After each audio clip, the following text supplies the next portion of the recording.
Alright, alright, alright. Hello. Hello, hello. What's up, Kellen? I'm doing good. How are you doing, man? I hope you had a good day.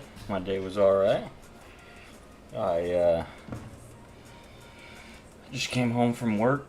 I took a little nap, mowed my lawn, and then made dinner. And now we're here. It's amazing how the day gets away like that, especially my first day off shift. It seems to go by much faster than the others. I'm glad to hear your day was good.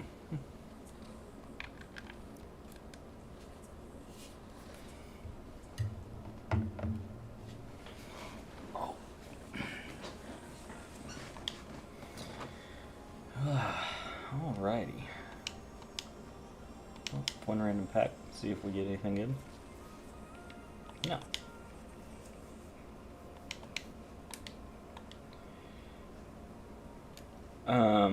So, what's up, Colby? You doing good today too, man? Glad to have you back.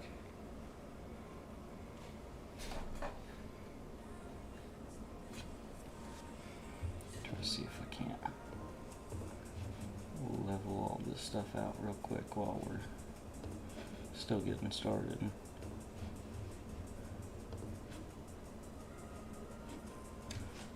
Good deal, good deal. That's a good verse. I like that, Jupiter. I feel like I've heard that one before, but you could have just like said the verse and I would never have been able to have told you what it was. But it is a good verse.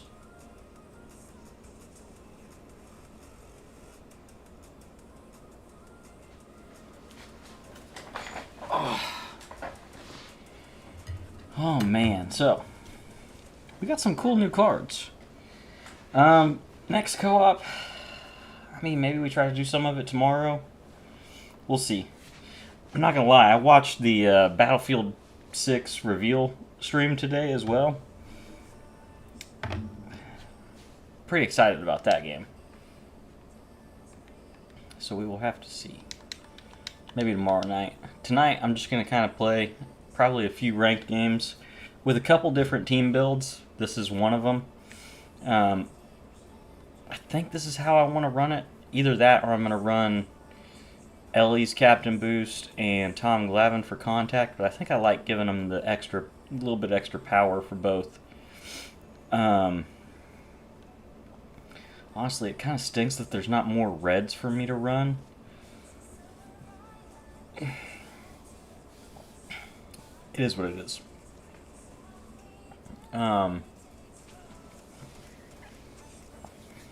But yeah, I was grinding out the Speedway program a little bit. What day would that have been? Tuesday. And noticed that the two captain boosts for the Reds and the Braves, they meld pretty well. And so I'm probably going to play a few event games to warm up with the captain boost on, and then we'll play a ranked game with it as well. And then the other one, this is part of the issue that I have with the way they're running captain boost this year. A team that got the same number of 99s yesterday that the Braves got the day before has immensely better captain boosts available. I mean, the Tier 1 A's boost is better than the Tier 2 Braves boost. And it's not hard to run the Tier 2 A's boost to get +8s. So we may run this for a game as well, just see how it goes. I think I want to run... I know that the other Brent Rooker's better, but this captain boost I think fits their team better, giving power to some of the guys that need a little bit extra power, as opposed to running that's his dad, Jacob Wilson's team boost, which gives contact and clutch. Which, I mean, this card right here benefits a little more from getting the power. But then kind of everybody else. I didn't know who else to throw really at third base, so I figured, Matt Chapman was really good when he was in Oakland. and I haven't ever used that card, so maybe we'll throw him over there. But yeah, 99 Shea Langoliers, 99 Nicholas Kurtz, co-op legend, for getting the 3 spotlight programs done so far. Dave Parker, I threw him on here. I don't know that I necessarily want to now that I'm thinking about it, because this team's already a little lefty heavy. But he did play for the A's, and I felt like this would be the best place to probably give him a chance.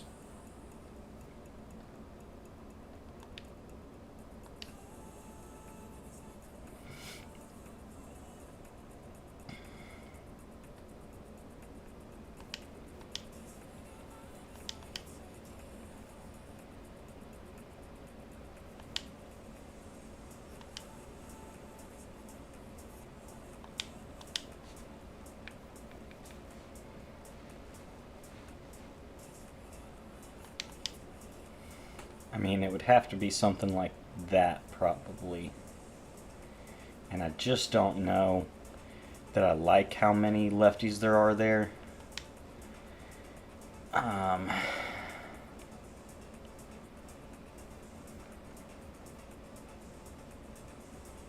Anybody have any thoughts on the trade deadline, by the way? Jupiter, Kellen, Colby. I feel like it was actually a really wild trade deadline this year. I love it. I was pretty bummed that the Braves didn't move off any of our bigger... Not necessarily Sean Murphy. Us not moving Murphy, I was fine with. But I don't think we're re-signing Ozuna. And so... Excellent talking point. Some of the criticism that the Angels got for not trading Shohei in his final year because all they got was a compensatory pick for him not re-signing, in which maybe we're cool with just getting one extra draft pick for not re-signing Ozuna, but I would have taken just about anything we could have got for Ozuna. And a team like the Padres is really needing like a solid DH guy, and then they could move Gavin Sheets to left field. So I was kind of surprised. The Mason Miller one, he was one of those kind of like Paul Skeens. He still had so much control, or the A's still had so much control over him. I really didn't think he was going to move this year. But the Padres, if they're anywhere in the hunt, they're serious at the trade deadline. They traded their number 1 prospect to Oakland. That poor kid. I mean, he's gonna probably debut next year now, but man, that's a tough one to get, man.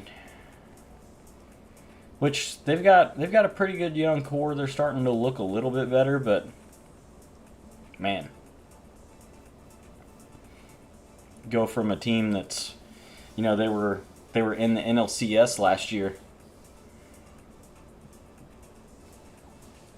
and being their, I think he was their 3rd overall prospect, but honestly, I don't know. When they said that in the trade, I couldn't think of who was above him.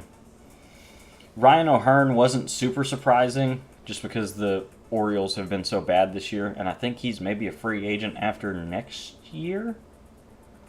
I don't remember. The Orioles, they made some decent movement.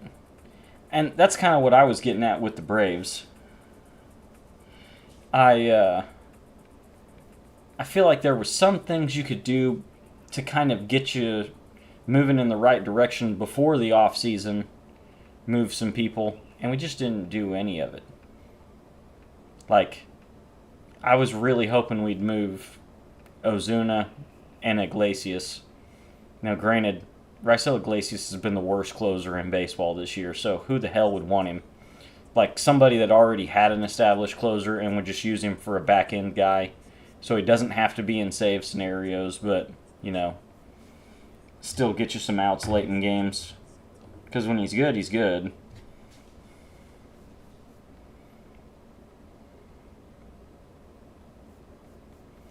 really don't know who else I would run.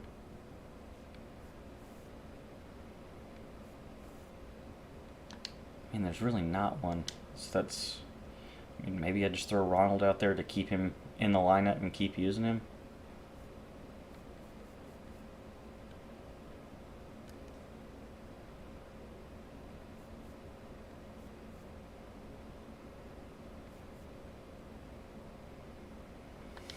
But yeah, man, it was... there was a lot of movement between yesterday and today. Crazy. I mean, I could always let my goat get a little bit of run. He played really well for me the few weeks that I used him. Honestly, maybe... And then we just put another righty bat here, or a switch hitter.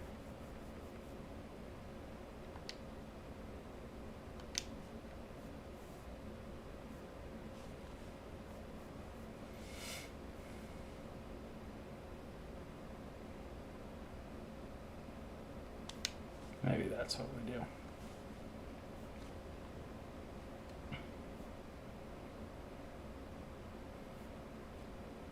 Yeah. I don't hate that.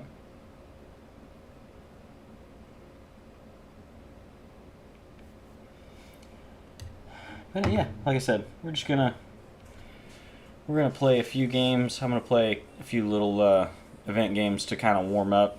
I think I get to start ranked in All-Star this go around, so we'll play a couple ranked All-Star games with the Captain Boost and check them out. And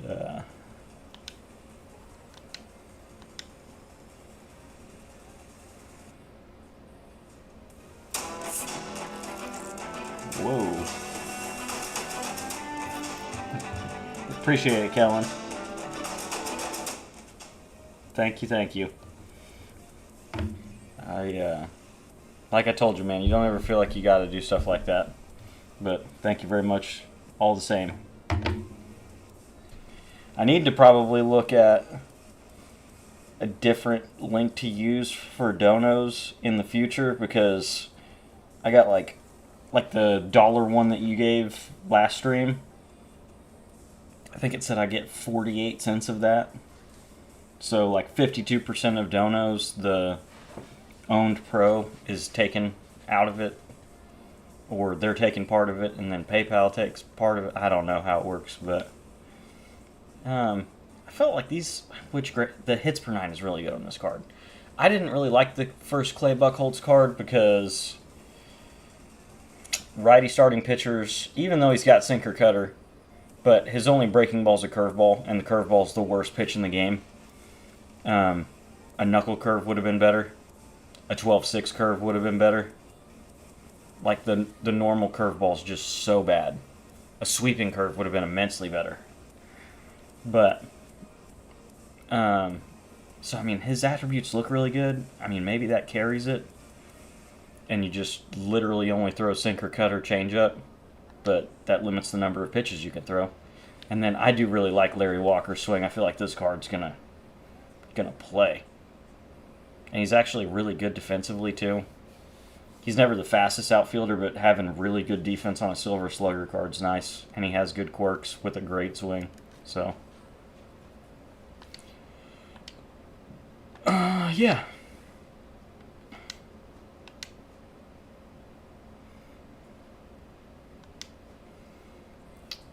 Okay.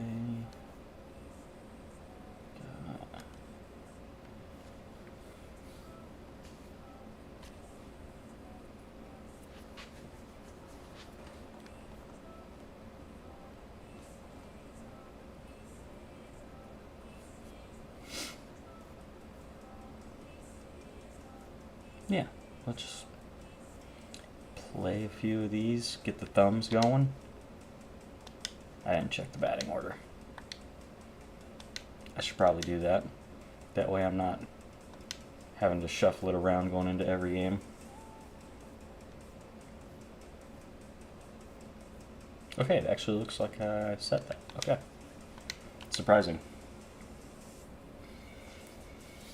Has anybody seen the broken custom stadium that made the rounds for like a day and a half before they disabled custom stadiums completely in the game to fix it? Where there was like fences intersecting all over the field, and so you could literally hit like a 12-foot home run. Connor, what's up, man? I was actually thinking about that. Not only the terrible freaking series we played against you guys, but yeah, then the Royals had a decent amount of movement this trade deadline too, didn't they?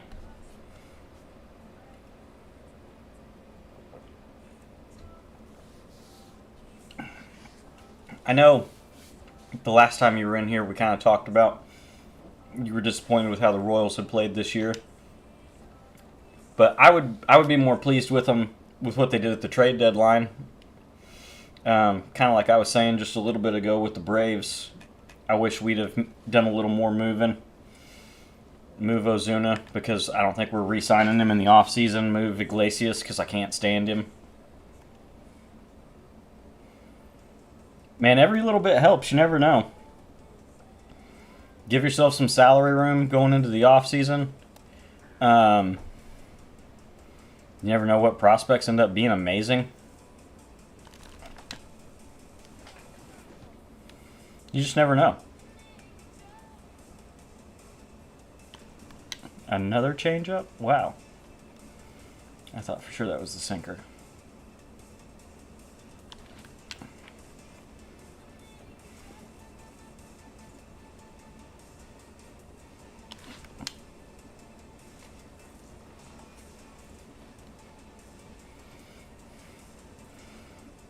You take the small victories that you can get, man. Especially when you feel like your season's a wash at this point, kind of like I said the Braves feel. We scored 1 run in an extra inning game against you guys, or you guys scored 1 run. We scored none. That's it's not gonna cut it.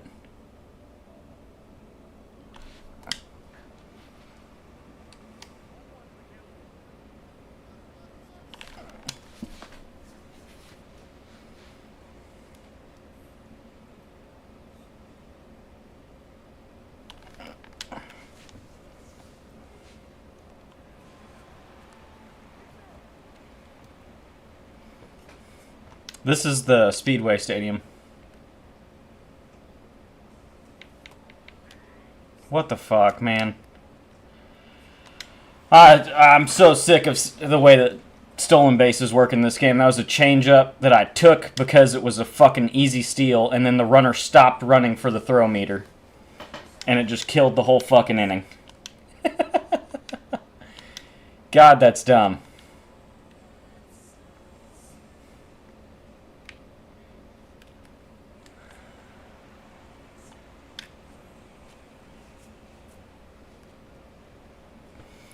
I can't tell you how many times this year I get an amazing jump with somebody with max stealing, and then the throw meter pops up, so the guy stops running.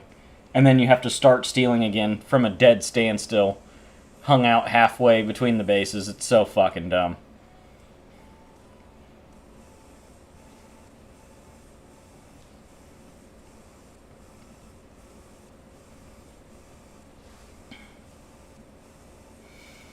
Yeah, Jarren Duran going to the Phillies. The Mets made a lot of moves, including getting Cedric Mullins today. Not a guy I saw moving, but he has regressed pretty hard, it seems like, the last couple years. So the Orioles being able to get anything they could get for him makes sense. Just like I said, kind of surprising. He's honestly a pretty bad defensive center fielder, though, so like.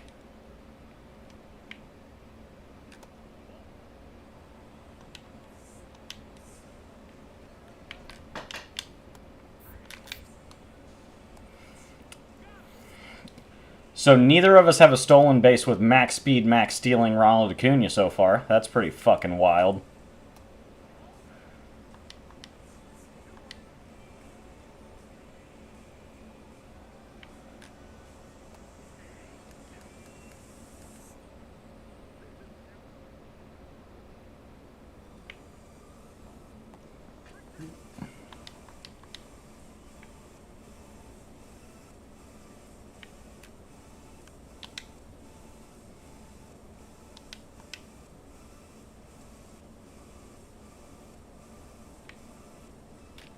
Good swing.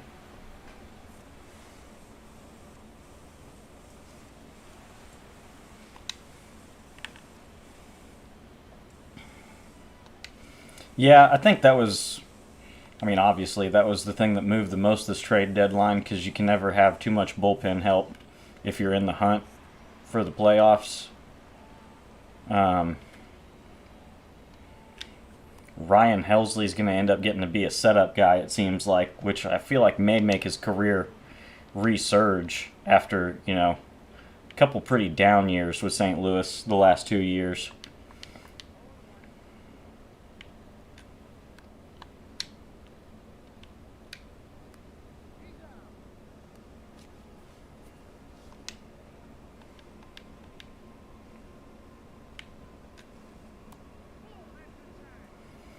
I was kind of surprised that the Twins moved Griffin Jacks. I know Trevor Plouffe didn't really think that he was going to get moved. But sometimes you just never know, man. Wow.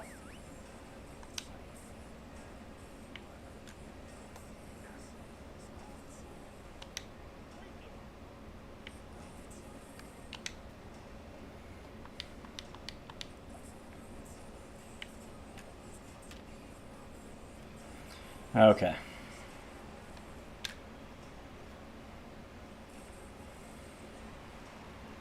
Ellie's got max speed, good reaction, and he's 6'5", but he just stands still and then dives in place.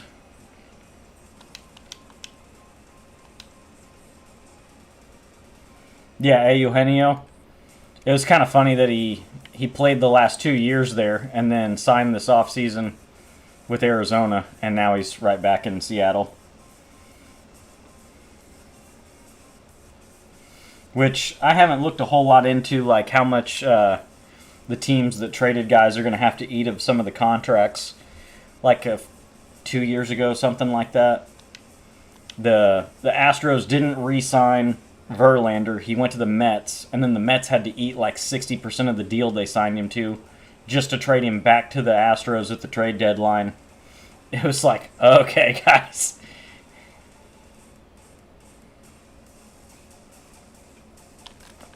Ooh, I slammed past it.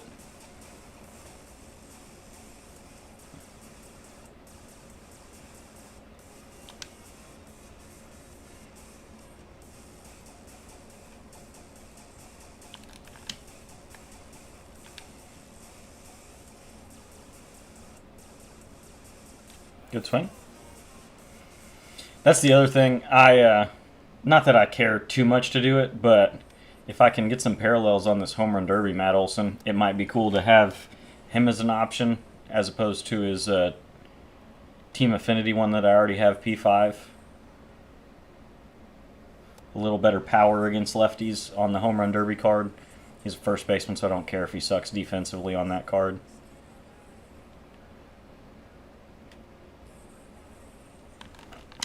Ah.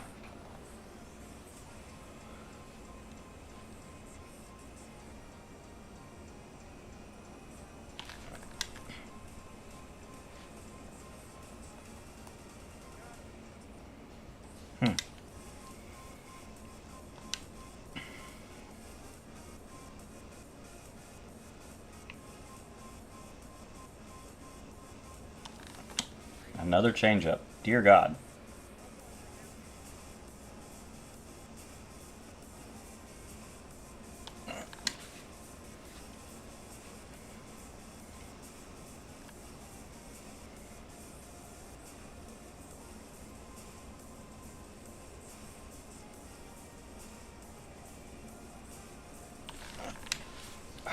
Too early. Bing bong. I forgot the bing bong.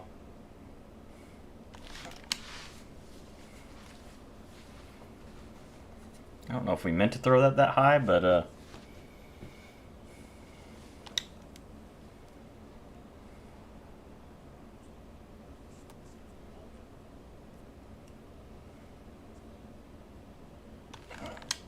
oh, he doesn't have enough power. I don't think that leaves. Yeah. Damn.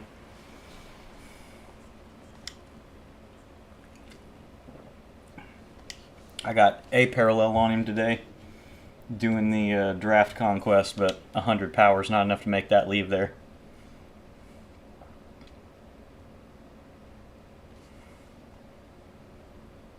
People are so odd. Why in the world are we quitting when you're winning?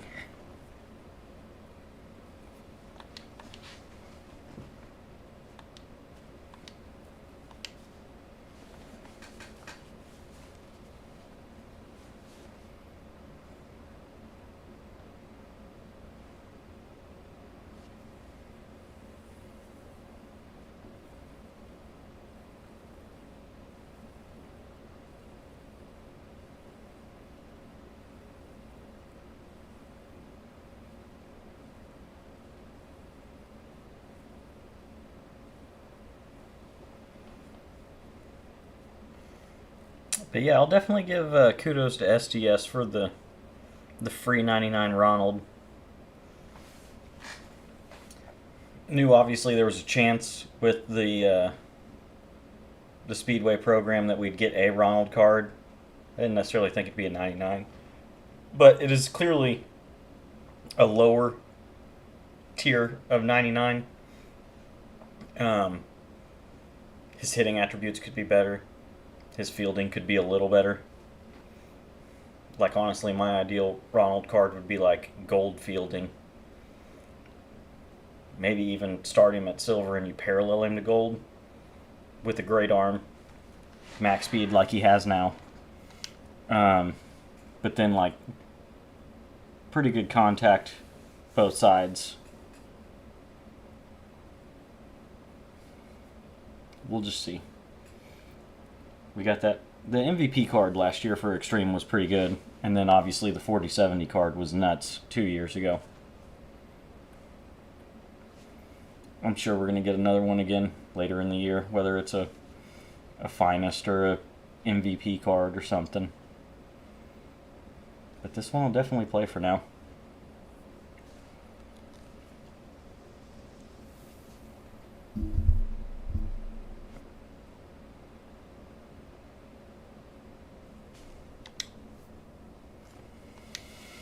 Yay, I'm facing Greg Maddux. I don't hit Maddux very good.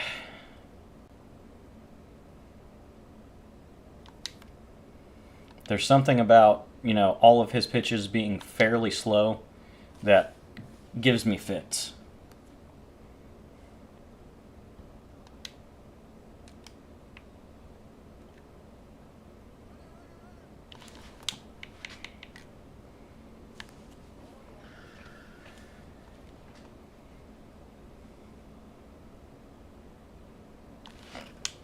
Oh, dang.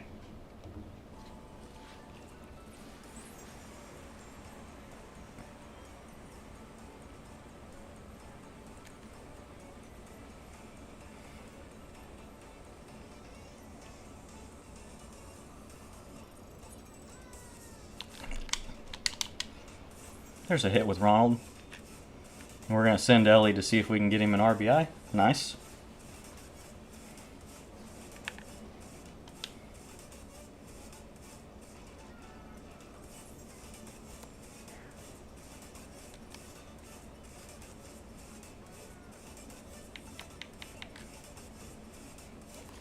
He stuttered there, but he just about fucking stopped again.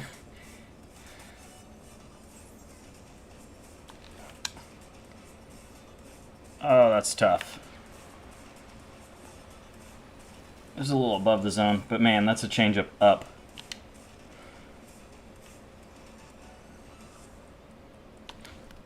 Oof. That's his curveball has so much break, like it looks like it's in the zone for so long.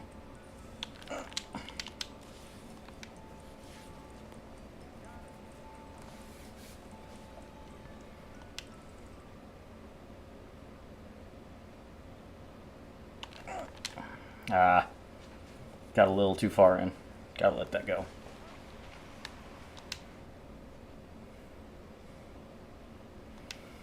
All right, Kenny Powers on the mound for us to start the game.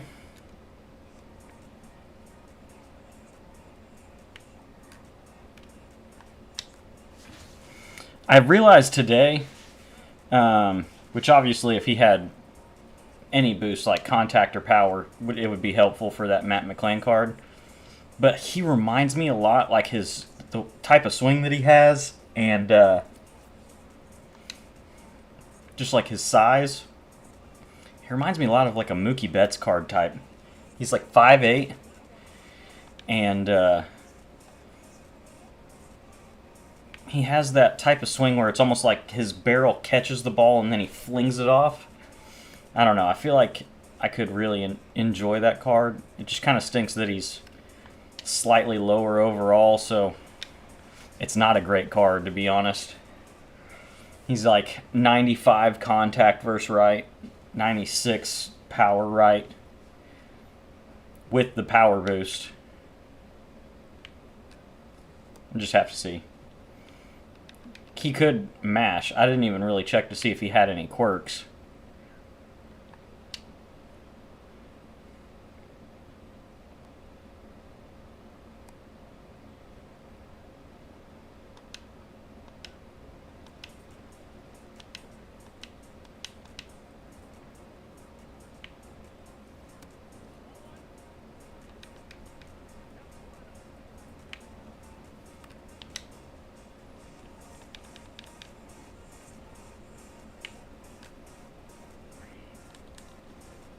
Ugh. Kellen, have you unlocked your 99 Nicholas Kurtz yet? The downside is that you can't take that 99 into co-op. It just doesn't make sense to eliminate the best gold card that you can get in co-op.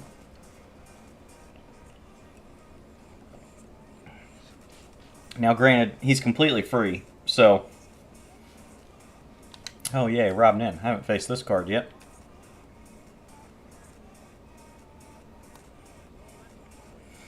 What's up, Gerald?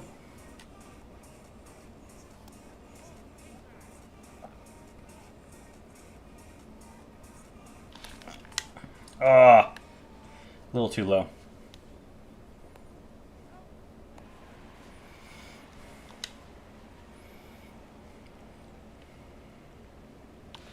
Ooh. I lost that ball out of his hand completely. Did not lose that one. Bing bong. Bingus bongus. Oh my god. That about went over the track.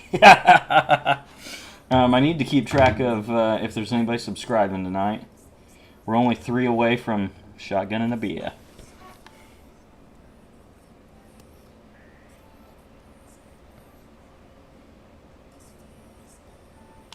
Oh, he went fastball. I thought he'd go splitter away. And he threw that for a strike. Okay. Oh, yeah. Dude, his swing is so good. Like...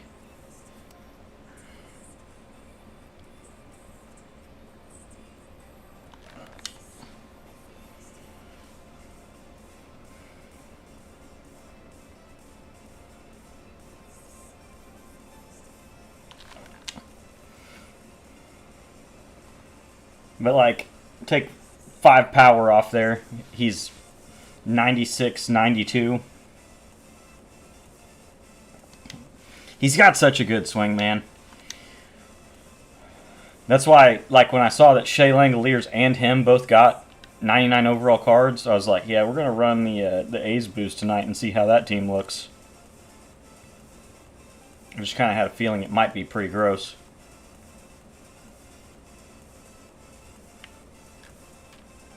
Okay. Not early at all on a change-up down and in. After being on a cutter away.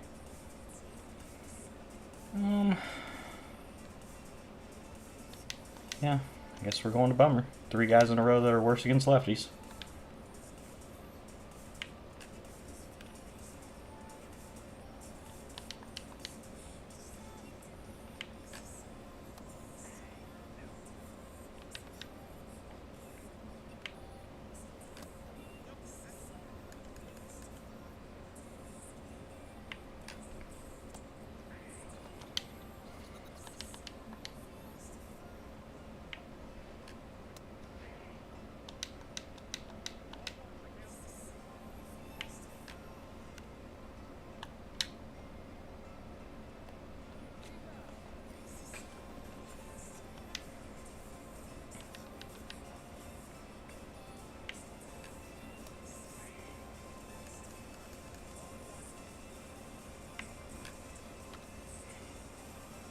A little firewood. Thank you.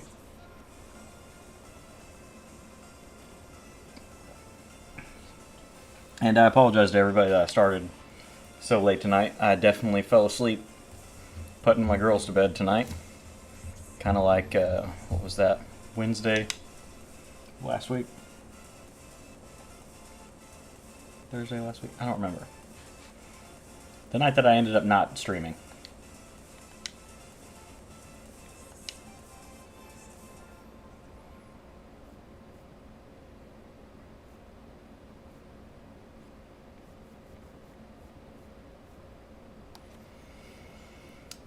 And we gotta wait till next Friday for another drop of missions. Which means this pack and this pack aren't going to be able to be unlocked until next Friday. That'll be when Jose Batista's price goes down considerably to get, because I need that card and I need that card, and I'll have second half done, and then I'll have him. All right, Kellen.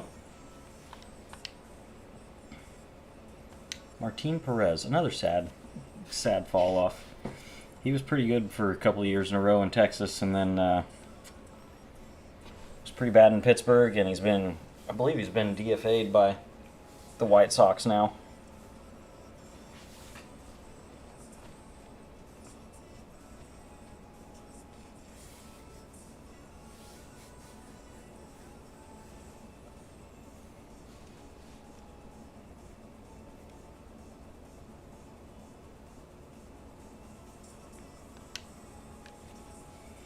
Give maybe a different look. I haven't seen anybody use him in the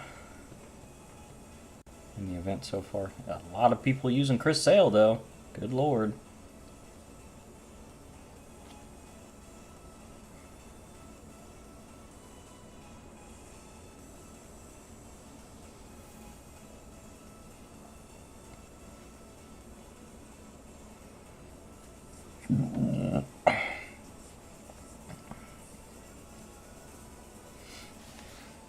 Okay. That batting average is kind of high. Please chill out. Excuse me.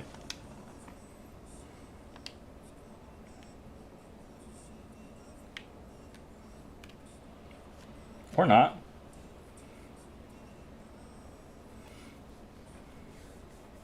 No doubt on a sweeper down and away. Just late timing's kind of wild.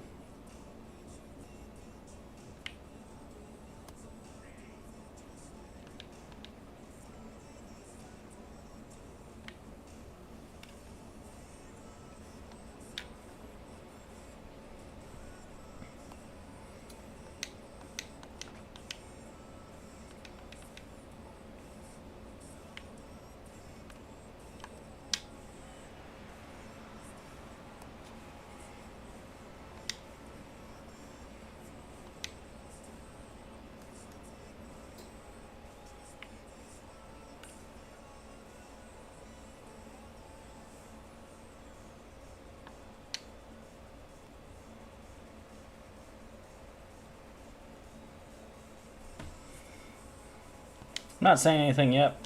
It's just kind of weird that this dude's doesn't really have any good cards, but has really super high averages with everybody, and he's not missed a barrel yet on any of his swings.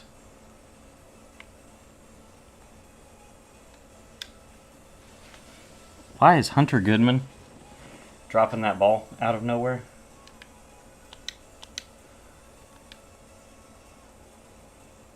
.74 fielding. Like, not terrible, not amazing or anything, but man, that was literally just a four-seam fastball up and away that he just dropped.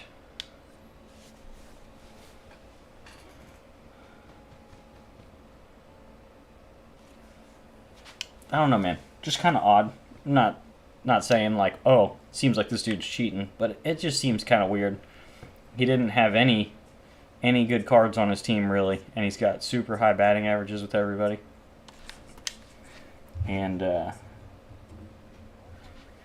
hit a fucking weird nuke to start the game. Okay. That one got just in off the plate, too. Ah, I thought he'd go sinker.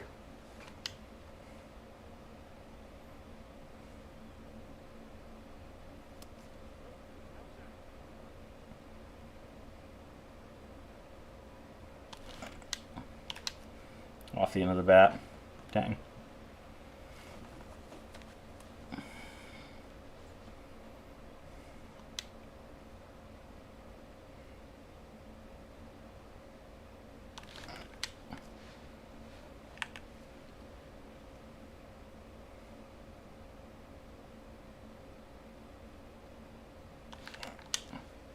Four seam. Definitely was thinking more like sinker down and in there. Yeah, 750 with Jerickson Pro. Oh, well, it's 3 for 4.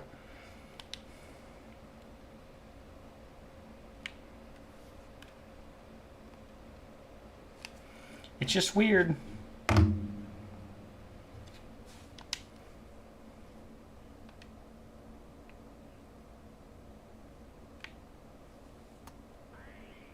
First time he didn't get a barrel on a swing that he took. Including the curveball below the strike zone with chipper.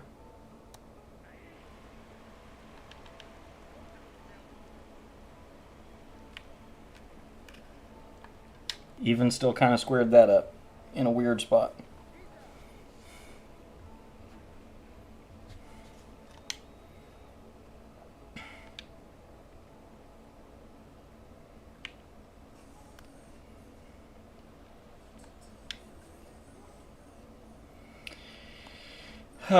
And let's give him a jammed hit on 92 on his thumbs. That's not good timing. That would be called late timing.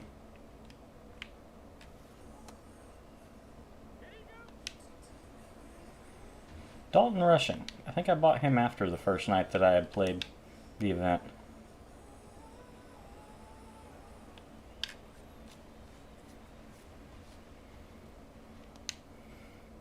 I'm going to take a wild guess and say he's from Tennessee. That's why you can use him in the event.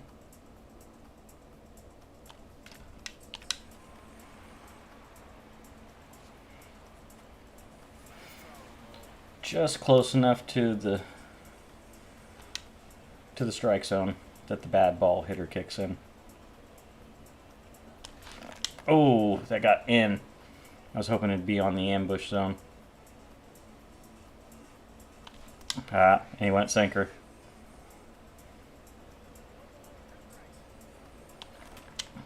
Good swing, Matty. Bing bong. Colby's learned. He's been around enough. He knows the bingus bongus. Oof, I was early. Yep.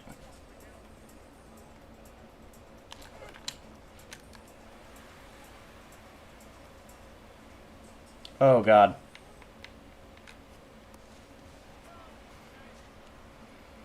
I mean, put a little pressure on him, he made a bad throw.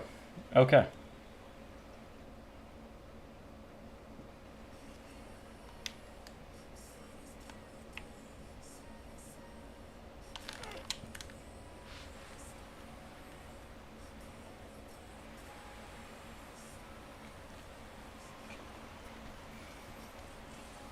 I do really like Hunter Goodman. He's going to get a good card later this year, and he's going to be like a great catcher, bench piece kind of guy. Sinker in.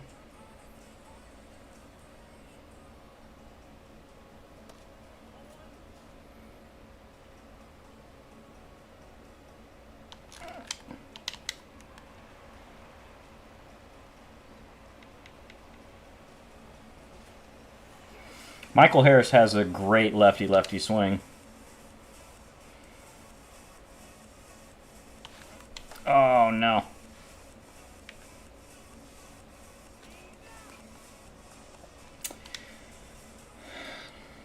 Is that a sinker? I chased it just off the plate.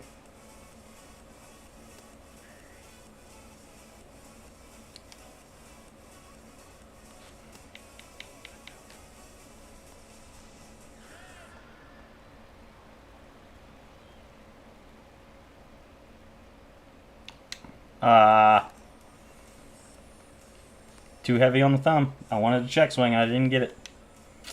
We're just way too heavy.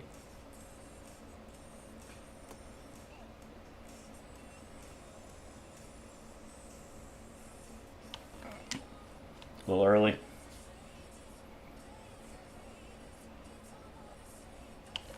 Ah.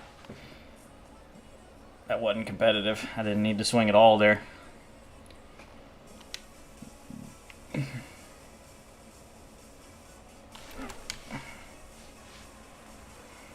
That boy Ronald. Ambush helps there.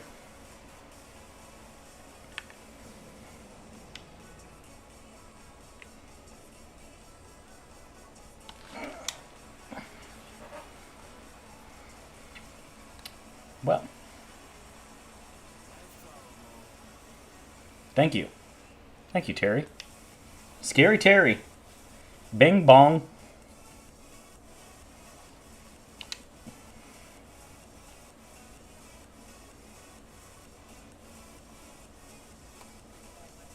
Yo, what's up, Kellen?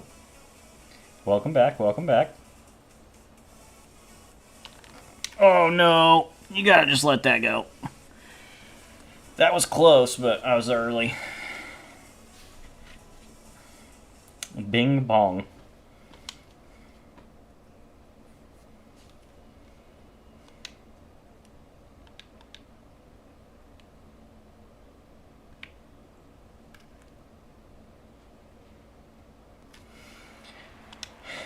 I will say, giving him max speed, even though he's got, you know, bad fielding, definitely helps. Because he can get a bad reaction, and like, all of his attributes jumbled together, it says he's a gold fielder between his arm strength, his arm accuracy, and his speed.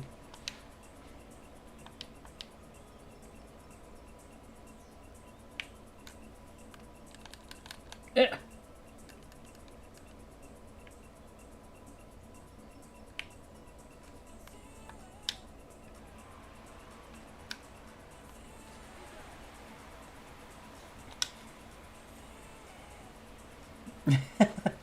Brother, you don't have to donate every time that I stream. Like I said, I appreciate it, but you don't have to ever feel like you got to donate, man. And still gonna keep bring. You're still the only person that's ever donated. You've done it what 3 times now, but you're the only person that's ever done it.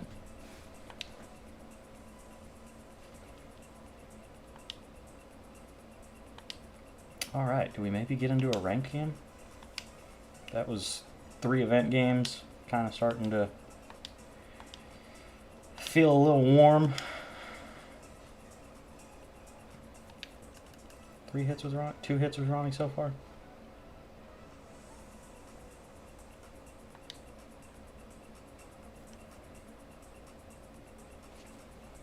I appreciate that. I appreciate you too, Kellen. I appreciate you and Colby and Jupiter and the guys that always come in here, no matter what day, when it is, what time, and hang out, keep me company, talk in the chat so that it's, you know, more likely for YouTube to push it out for new people to find the stream. I appreciate you.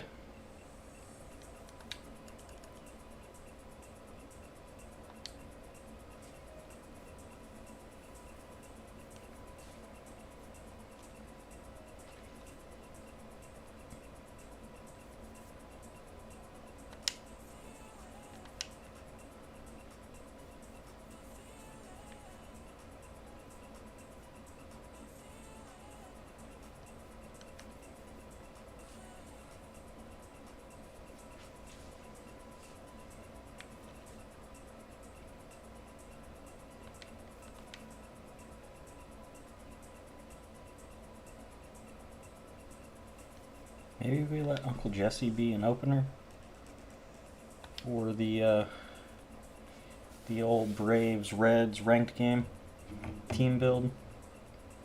Just see how it goes.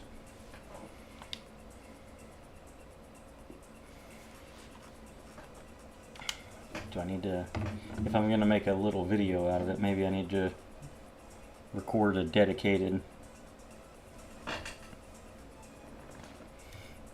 So we'll do that.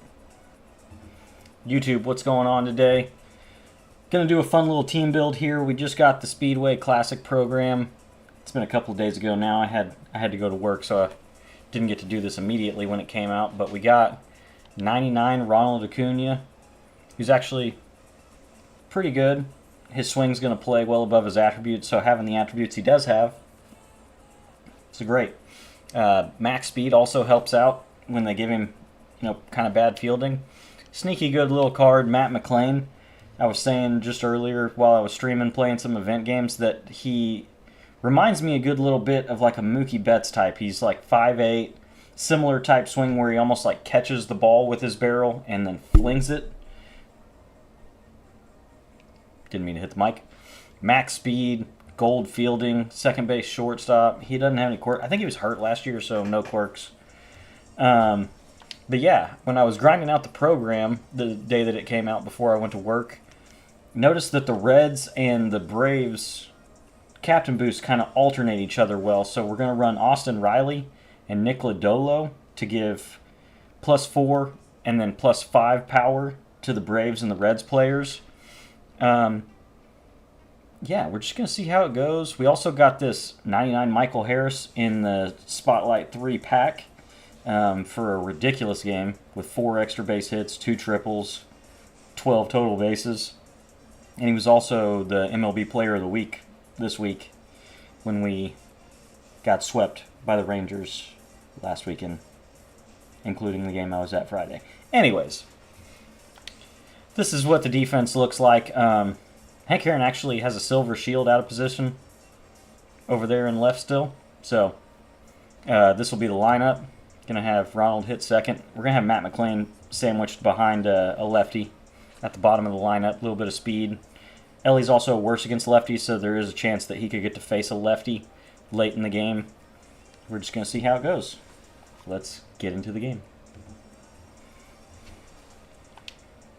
Alrighty. Like I said, I think I'm going to throw Uncle Jesse as an opener. And then we'll bring in either Maddox or Chris Sale, I think it was. I don't know. I could throw Lodolo. I haven't ever really used this card. Maybe for good reason. 85 hits per 9's not cool. So yeah, maybe he's not getting to pitch. I'll just throw one of those guys. Let's see.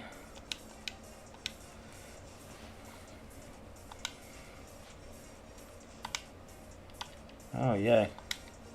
All of my packs for a new season starting. What did it say? Did it say I was 450 rated to start this season? They really, I didn't hit 800 for the first time this year. And so instead of just dropping me to 600 from the 700 range, it dropped me down to 450 when my highest was I think it was 784 or something like that. I wasn't too concerned with trying to make myself hit World Series. I hadn't really been enjoying ranked a whole lot this year, so yeah, we'll throw. Or is that a bad idea? I may not want to open with Jesse Chavez. He's one of my only decent righty arms out of the bullpen. I need to do Robleski.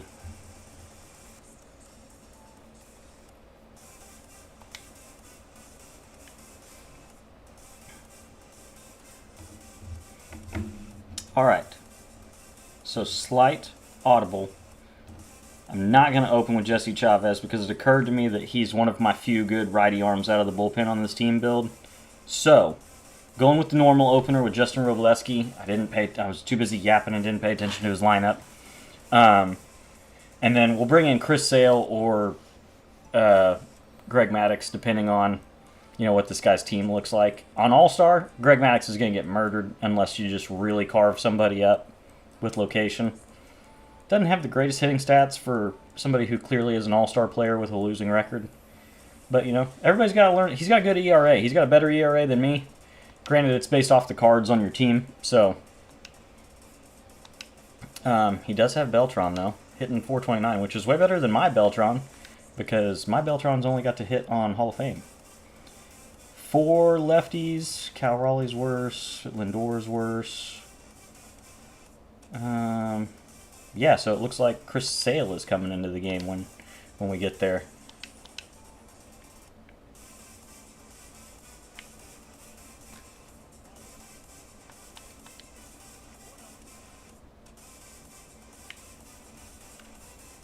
Okay, and a great way to start with a late hit into the gap.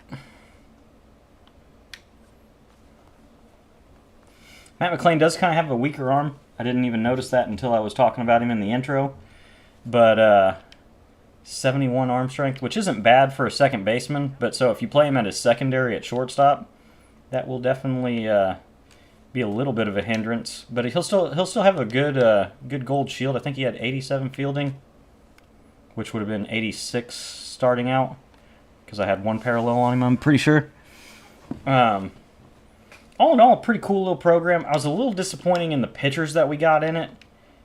It was nice that they did the same change to Strider's pitch mix that they did with Eric Gagne this year, where they give him the slower slurve instead of a curveball.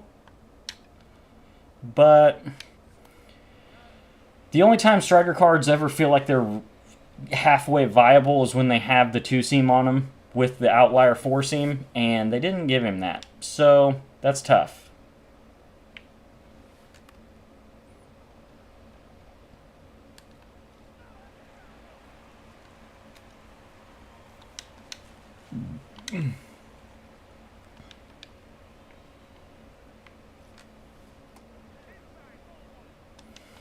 We will just have to find our way out of this situation. But yeah, Strider's still going to play pretty well. I mean, on higher difficulties, if you can pitch sequence well, having the outlier 4-seam is huge. And they did the same with Chase Burns. He got an outlier 4-seam, and then I'm pretty sure slider sweeper or slider slurve, something like that. I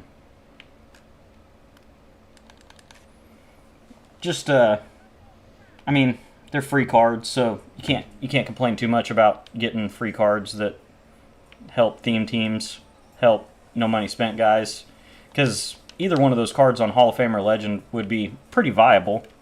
Don't get me wrong. On All-Star, they're going to be absolute batting practice. That leaves. Cool. Well, it's going to be an All-Star game. Yeah, my buddy actually, I don't know if it was online or if he was saying against the CPU, he told me that he threw a perfect game today with the Strider card. He's just been kind of getting into Diamond Dynasty this year, just honestly even in the last month. So, now Mizorowski, I can't be on board with that one. He needs one more pitch. The outlier slider gimmick is good like one time through the lineup, playing off the outlier 4-seam, and then once you've played that card against somebody, it kind of loses its luster the first time through the lineup. CC is really good. We've got a lot of really good free pitching options here lately, which, granted, whoever you pitch good with, like, you pitch good with them. That's nice. On Hall of Fame with CC. Man, the tough part with CC is how slow he is out of the windup, and having a perfect game through 7, it must have been an hour and 15-minute long game. O's fan. I just realized your name. What do you think of the trades that the Orioles made today? Today was the trade deadline, by the way, YouTube. So, still kind of feeling the reverberations of all the trades that were made and moves that teams made. Right at him. Damn.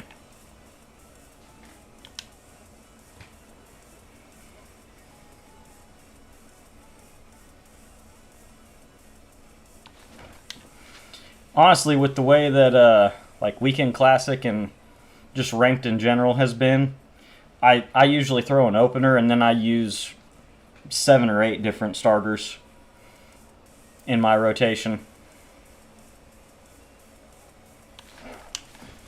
Nice. Hit with chipper. It's a Christmas miracle.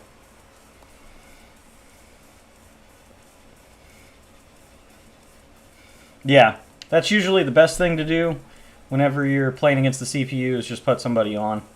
Especially if somebody pitches really slow out of the windup, or use a pitcher like Corbin Burns that only throws out of the stretch.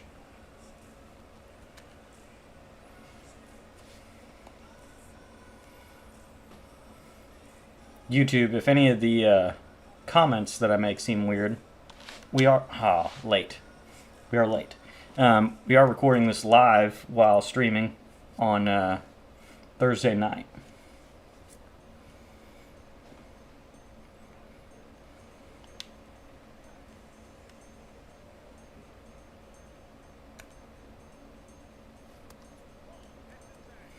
I always like Corbin Burns cards as well. I only got to use this one once so far because there's just such a heavy, like, both sides of the plate, honestly. Like, pitching and hitting. Lefty meta is in full swing, man.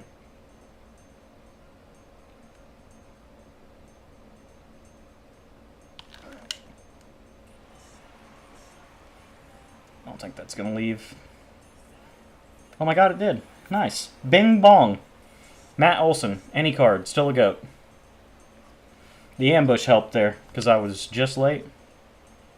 Yeah.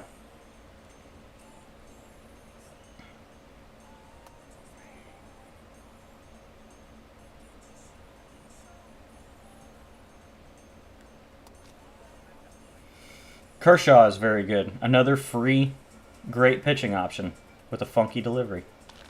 Oh, late. If you're going to swing at that, you got to try to yank it down the left field line, not be late on it. All right, well, we answered back.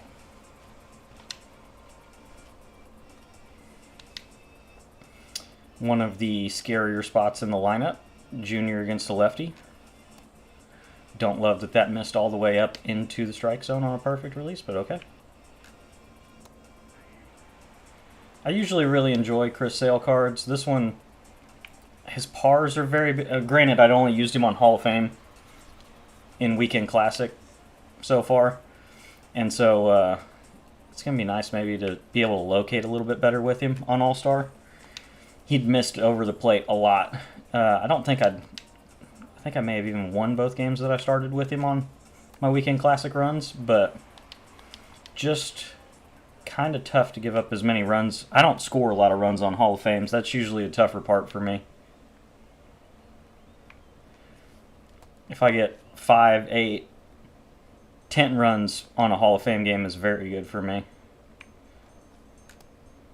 I got to get that call there, brother.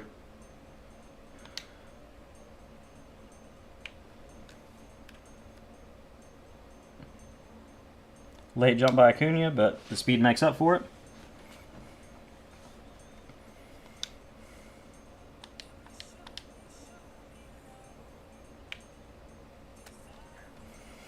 I am not getting to use my GOAT Lindor right now because of the team build.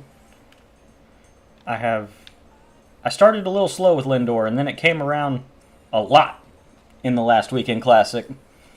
He had 3 or 4 multi-home run games for me in my last Weekend Classic run. That was a lot of help.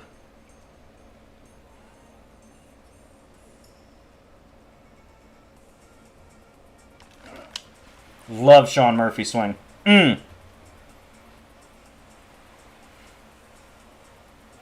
Bing bong. And he rage quit.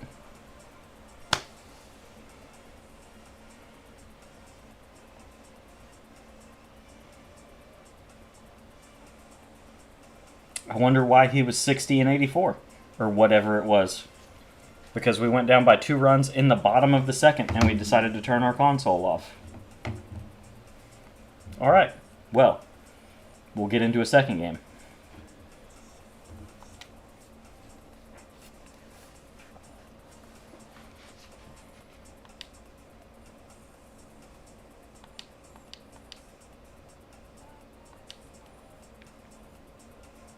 Bing bong.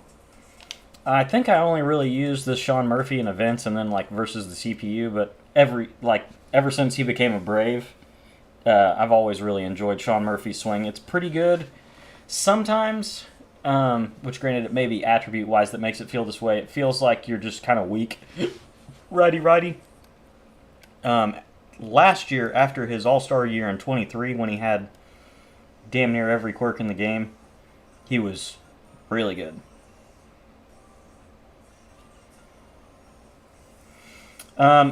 Since that guy quit in 2 innings, I'm going to try to do one more game with the Braves team, and then Braves and Reds team, and then we'll probably use the A's next. Oh.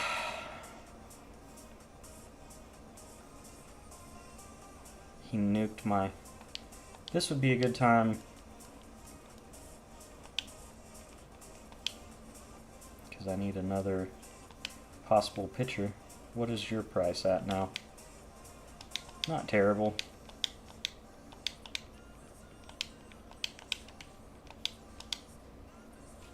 I would try out a Warren Spawn. If somebody will sell it to me quickly so that we can get into the next game.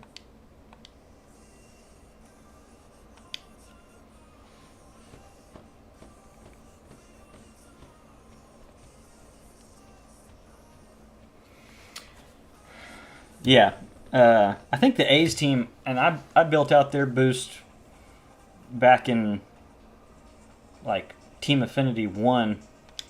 It was still pretty good because they made the...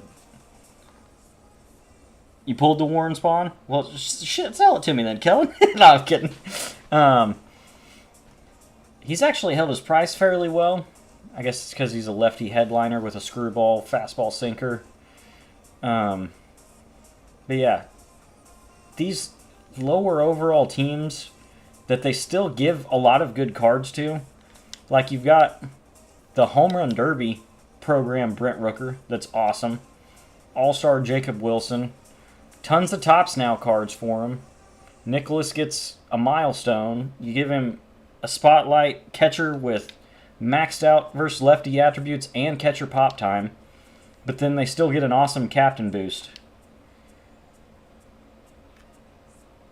Like, there are more higher overall cards on this A's team than there is on the Braves team build. And the Tier 1 Braves boost gives you +2. I don't get it. I was just kidding, Kellen. It would be neat if you could sell directly, kind of like with CSGO skins and stuff like that, but...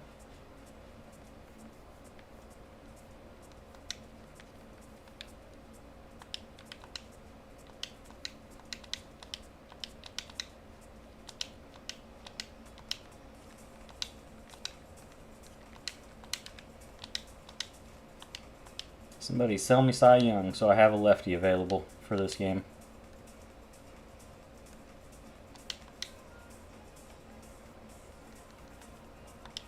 Silver player, a pack, a 5-pack, a ballin'.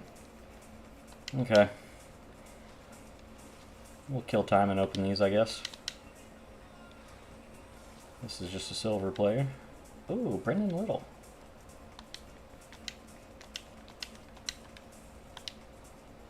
He doesn't actually throw an outlier cutter, but he throws a hard enough cutter that it feels like it sometimes.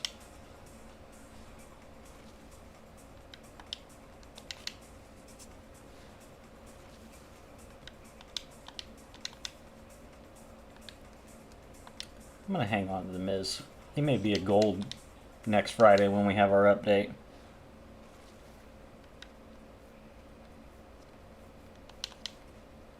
Edwin Uceta. I will say that, granted, every team addresses their own issues the way that they think they need to, but it was weird to see some teams that were clearly in the hunt in their division or, you know, looking at a possible wild card slot for the postseason, seeing any of them move some of their bigger name pieces. Like the Rays trading their shortstop to the Yankees while they were playing the Yankees was kind of weird. I feel like the Rays are smack in the middle of the playoff hunt, and they've been fairly solid this year. Unless they really lay an egg down the stretch, like, wouldn't you like to have that guy? He's second in the league, I think they said, in stolen bases. I don't know. Just a crazy thought I had.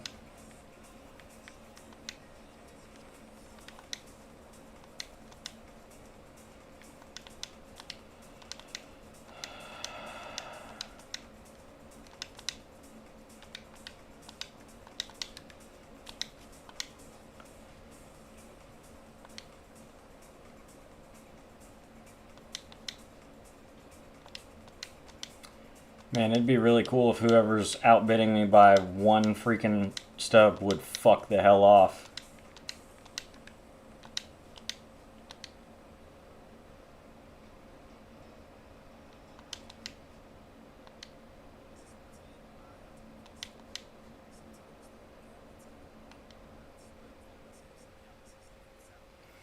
The people that don't actually spend any time playing this game, because there's a decent margin on him to flip him and make stubs, but so all they do is sit on the app or sit in marketplace flipping cards instead of actually playing baseball. There's got to be a stockbroker simulator out there that you'd enjoy just as much, man. If you're not going to play the game anyway. Like, I've never been big into flipping cards. I know it's great, but like at a certain point, why are you worried about having so many stubs or buying every card in the game if you're not playing the game anyway?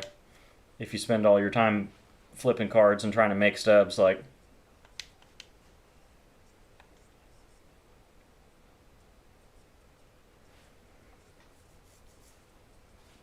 I'm about to say heck it and just eat 4,000 stubs so that I can move on and we can get into the game.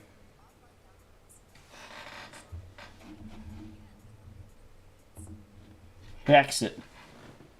Hex it.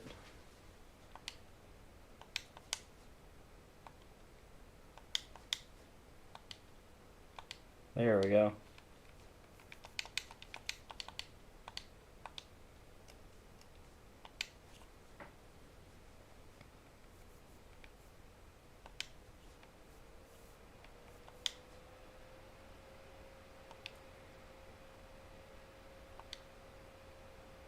Plus 8k per 9? That's helpful.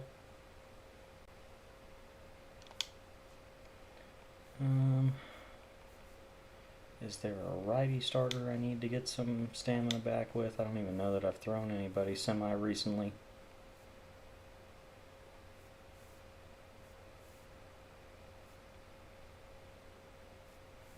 No, I don't think so.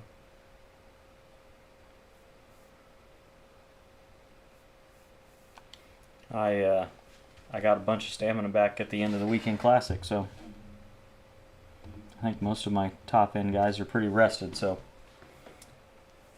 we are good to go.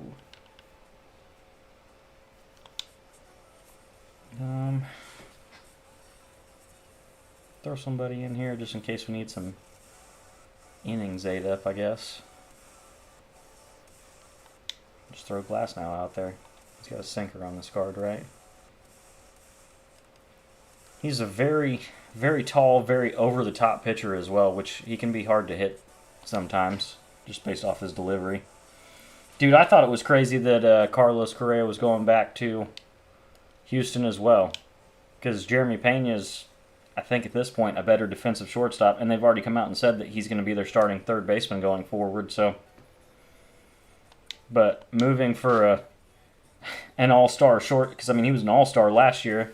I feel like he was kind of fringe, could have been an all-star this year. He hadn't had as good of a year, but trading for a team's all-star shortstop to play third base for you is it a flex? Is it a wild move? Which, granted, he's a very versatile infielder. I feel like you could have played him anywhere in the infield, honestly, that you needed him to.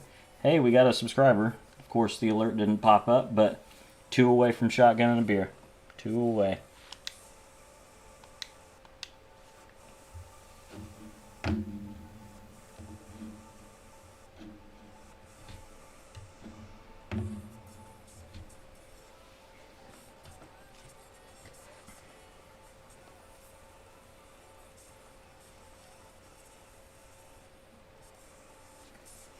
I did have an alert when I woke up today. That was kind of cool. I've reached my 3,000 viewership hour mark for like the creator whatever requirements to monetize your channel. Now, unfortunately, you also have to have 500 subscribers to monetize, so we're a little short of that. I did talk about possibly, not possibly, I need to start posting videos and shorts more regularly, and I feel like that might help get the subscribers going a little more frequently. The people that pop into stream are typically the people that are already subscribed. Even the ones that just kind of pop in for a minute and leave. I am going to go... I do want a glass of bourbon. I'm going to go grab a glass for a drink.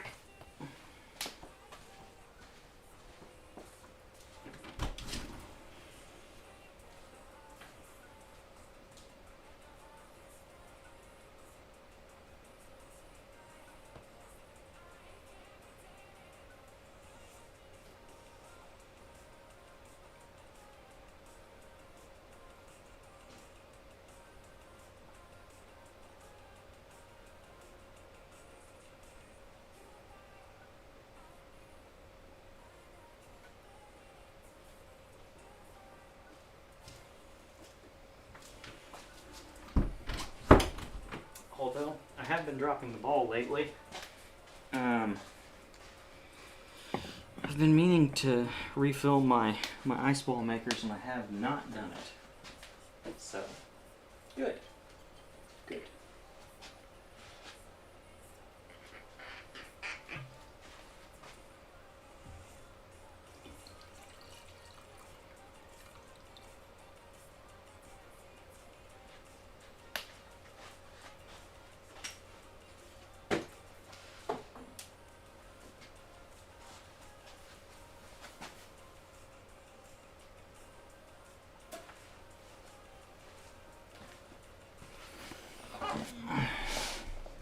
All right.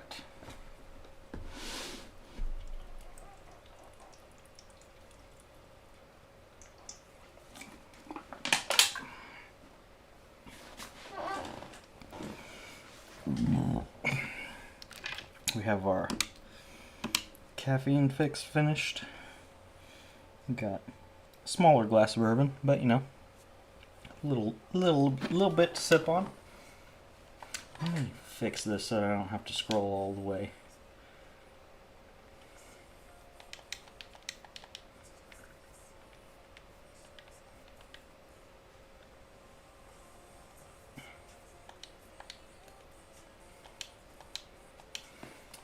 I don't think I've actually used Billy Wagner yet. Maybe I did. Maybe I did bring him in at the end of my weekend classic run. I can't remember now. But nice little lefty option for the Braves theme team. Even though it's not a Braves card, he did play for the Braves. We'll take it. The relief pitching for the Braves theme team is always the roughest part.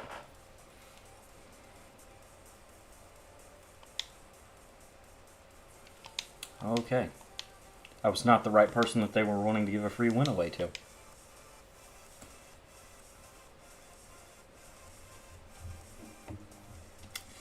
It's a real issue in the game that would be really cool if they'd fix already.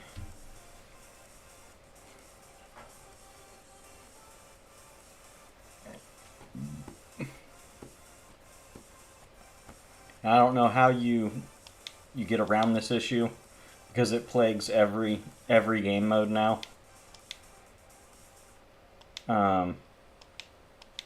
It would honestly have to be something that they'd probably have to work with Microsoft directly with, where people can't find out who they've matched with. Because what they do is they pull up their dashboard and they go to recently played with, and less than a minute ago, this is the guy that I'm going to play, and I'm going to guess I'm not going to get to play this game since it's the same default same default icon on all of these guys. And so they sell free ranked wins, free BR wins, and like I said, they'd have to work with Microsoft directly to where you don't actually 4 of them in a row with the same default icon. You got to make it to where maybe you don't get to see this person that you've matched with until you're like actually in game, because it's become like an epidemic this year.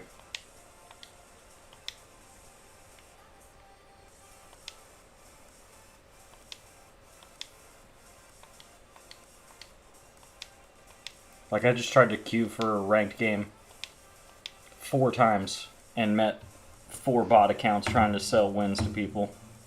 That's crazy. And I feel like my rating's pretty middle of the road right now. So it shouldn't be super hard to find a game. We'll just see. Alright, game number 2. Took a little bit between games because I needed to replace the lefty that I just burned all the stamina with in the rotation. I bought the new headliner Warren Spawn Cy Young card. I didn't, yet again, I'm yapping too much and wasn't paying attention to the person's lineup. Oh god, are we playing at Shea Stadium? Oh no, Old Yankee Stadium. Okay. Appears to be a Yankees fan. That does not have the greatest... but yet again, like I said, my ERA looks terrible. Well, we're facing 99 Roger, it looks like. So that's cool. Let me see this guy's lineup. Yep, Cal Raleigh's worse. Jose Ramirez is worse. And then 4 lefties. So, guess what we're throwing? We're throwing Cy Young.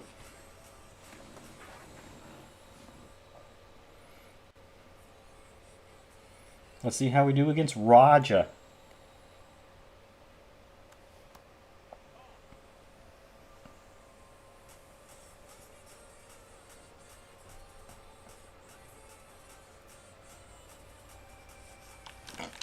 A little early.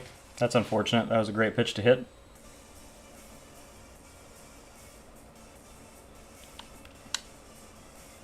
That was low.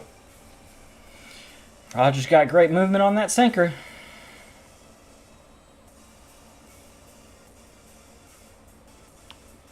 Yep, and then I chased the slider. Nice, nice.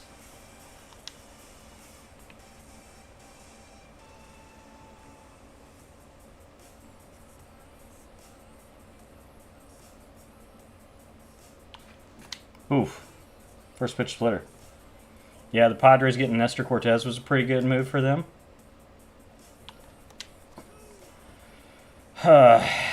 Not seeing the ball very well, apparently.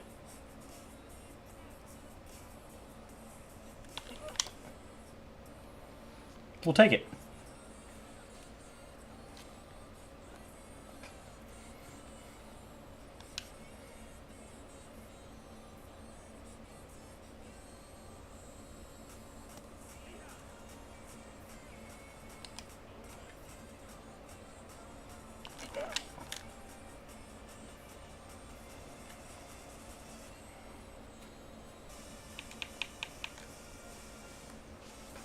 Don't throw the ball all the way to third.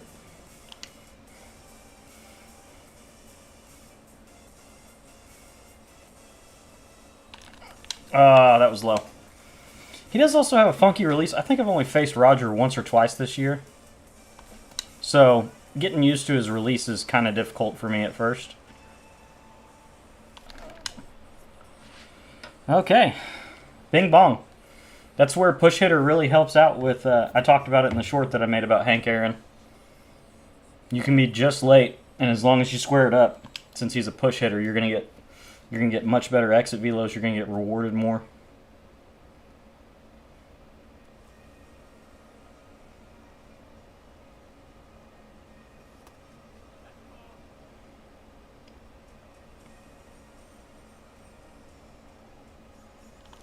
Ooh. Waited back too long. Bing bong. That's going to be a line out. Oh, no, it's in the gap.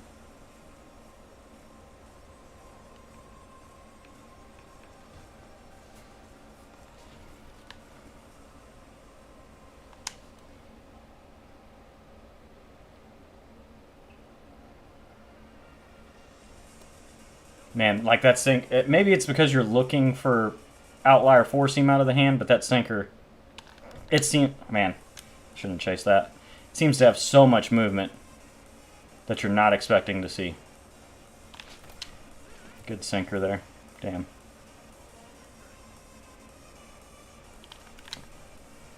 Close. May have got called a strike. That was a terrible swing. First curveball I saw this game, so that was tough to lay off of. Good splitter. I shouldn't have swung at it. I didn't see it till too late.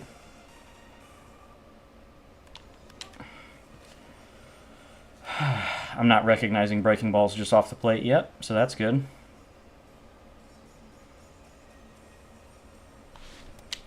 Yep, I've chased 4 pitches that at bat or more.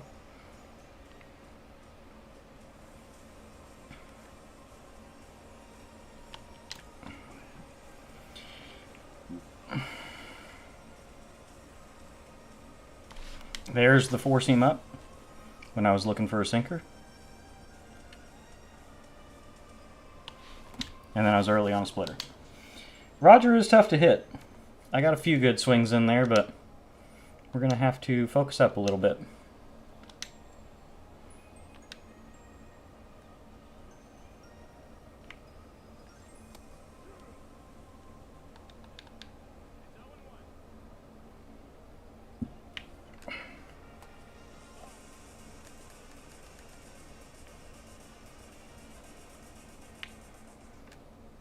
I need to remember that Murphy behind the plate's kind of like having Cal Raleigh back there. He doesn't have the greatest blocking in the world, so can't bury too many curveballs like that. Or screwballs whenever Cy Young comes, or not Cy Young, Warren Spahn comes in the game.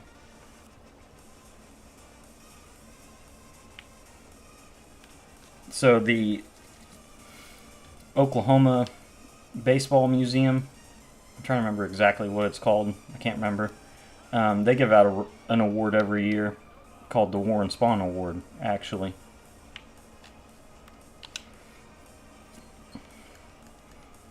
And I don't believe, maybe he lived in Oklahoma for a time, but I don't think he was born. I think any cards that he gets in MLB The Show don't say Oklahoma as his birthplace. Wow, what a spot.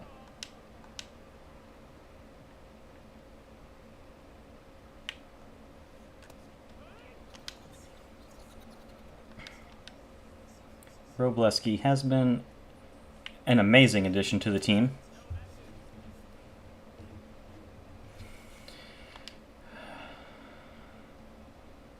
Just gotta throw to all the corners against Judge and hope that it's not the one he's sitting in, and you'll be all right. All right, Warren Spahn's coming in the next inning. This may be a very short video for the team build if this dude quits early like the last dude. A little teaser for the next video to come out. I don't know if it'll be tomorrow after this one or the next day, but first pitch sinker in the strike zone, of course, when I'm taking.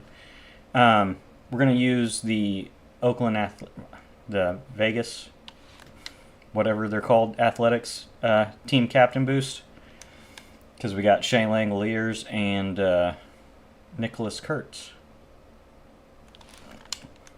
Good swing. Michael Harris II, Money Mike, has an amazing swing.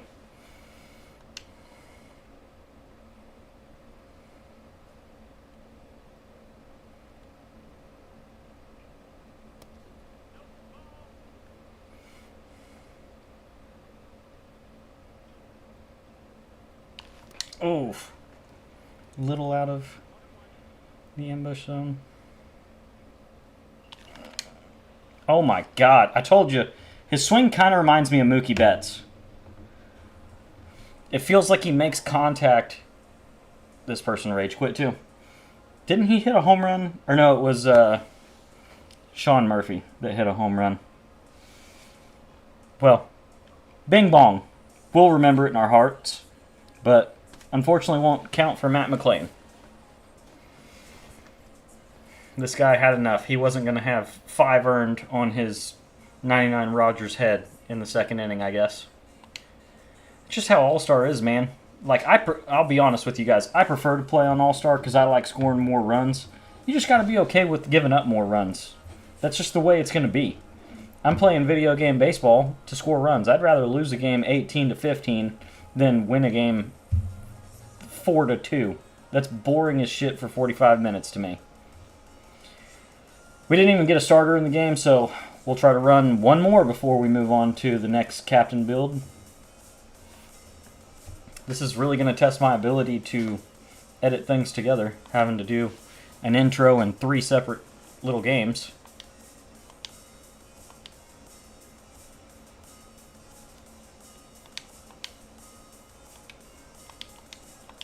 Oh yeah, a random headliner. Could we be in the point of the year yet where we don't get headliners anymore? Could we just move on? Either that or eliminate like the first 10 of them. This is an 89 overall card that I don't want.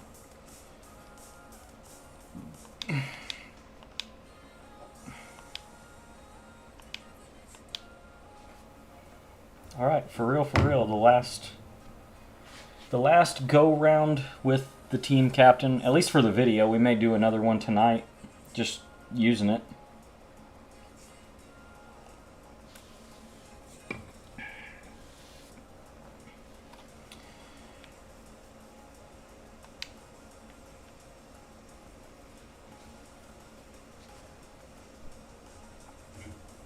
All right, 3rd time's the charm. Better team. He's also throwing 99 Corbin Burns, so more likely this person stays in the whole game. Didn't pay a lot of attention to his lineup, yet again, because I can't shut up and pay attention. Are we at Shield Woods? In the year of our Lord 2025, we're playing at Shield Woods. Okie dokie. He's got a good ERA with this card, so there's that. 1 lefty, 3 righties. Winseal's really bad against righties. So I guess Gregory's going to get to go instead of Warren Spahn. Surprising. Like I said, I don't get to use my righties a whole lot.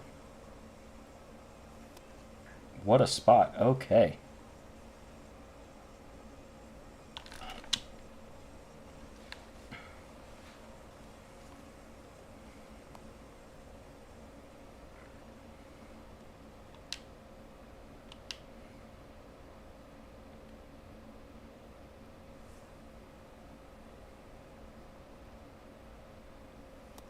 Okie dokie.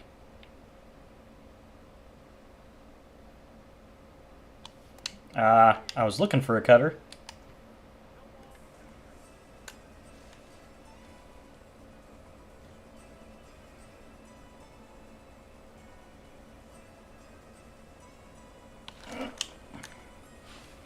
Good swing by Ronald. We love to see it. I could have maybe sent him.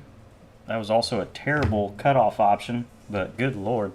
No outs, 1st inning. We'll just take our chance. Slider up and in to start, huh? Thought he was going to go top of it. It may have caught the zone. You never know.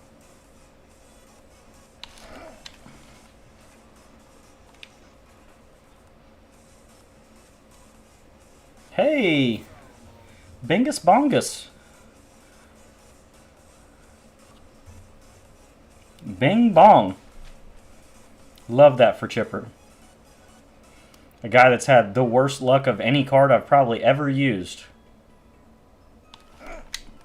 And so, a little off PCI home run there.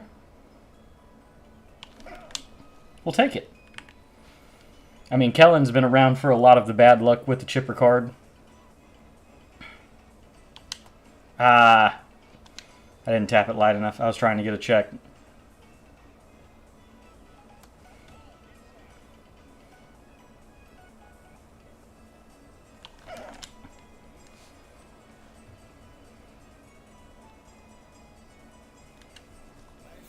Every Matt Olson card bangs. Bing bong. It said I was hitting 800 with that card. Probably 4 for 5 through 5 at bats. Okay.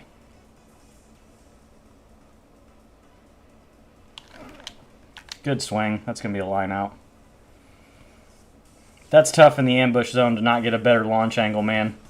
105 off the bat's fair, but not getting a better launch angle is pretty rough when I'm sitting there. Oh, that got below the zone. Dang.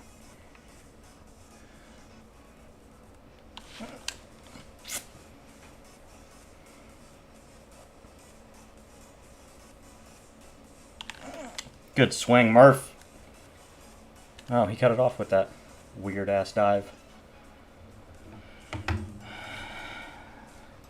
Sean Murphy swing, man. It's great. It's nice. I wanted to check again, but my thumb's heavy as hell. Apparently, I never really can hold up enough to get a check swing.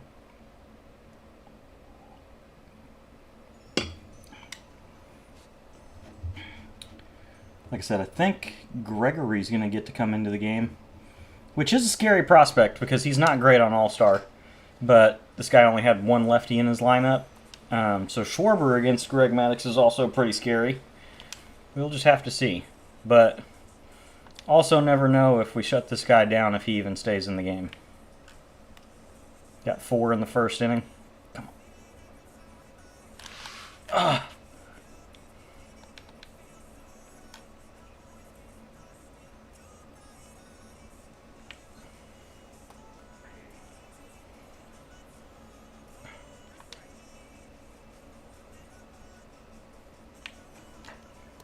Oh.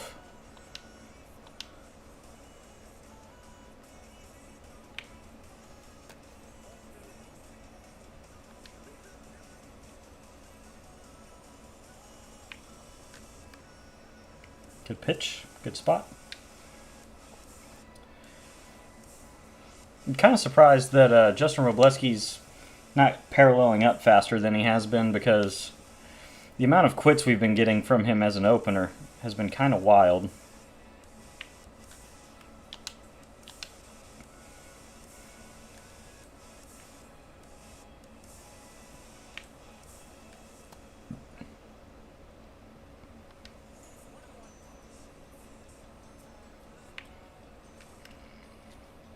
You can't miss with that. It's got to be in.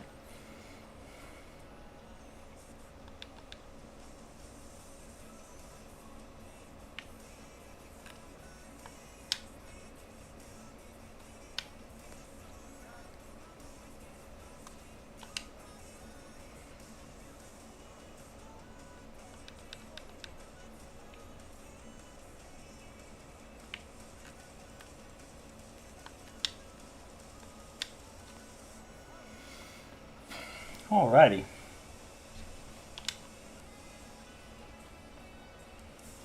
Don't love that.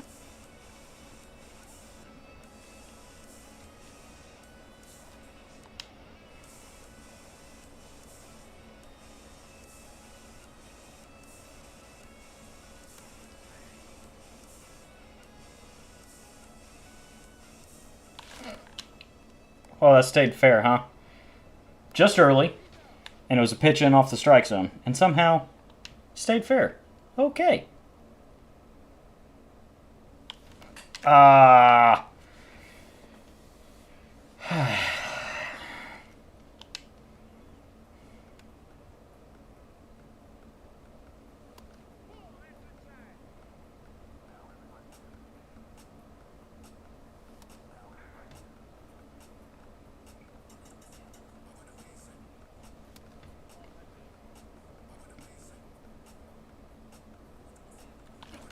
Oh, didn't quite get it quick enough.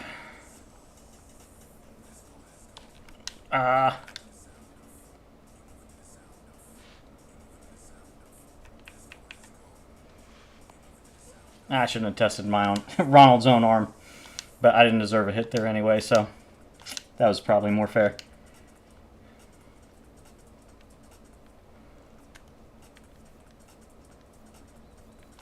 Gregory, come on down, sir.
This song that's playing right now is a little weird. I apologize to anybody that's not enjoying it in stream.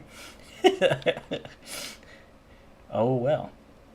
That's what you get sometimes with the non-copyrighted music. Some weird stuff every now and then. Just some EDM beats or...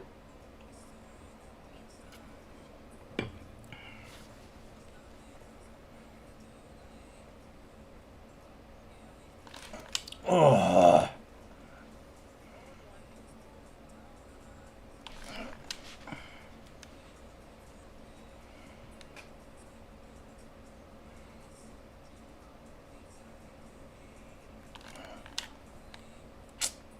Gotta let that go. It was a good slurve.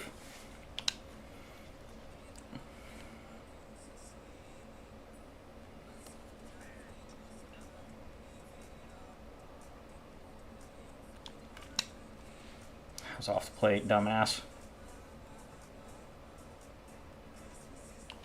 Oh, good pitch. I thought of seeing slider right out of the hand first. He settled in a little bit after that first inning. He's pitching much better. I'm really bad traditionally about getting runs and then becoming too free swinging.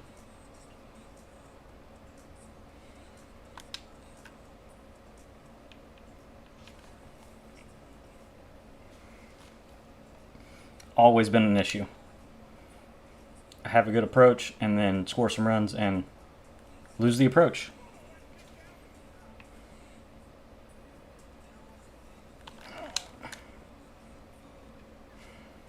Tough. 2 good swings from Riley and just 2 lineouts. Oh well. You can't win them all, I guess.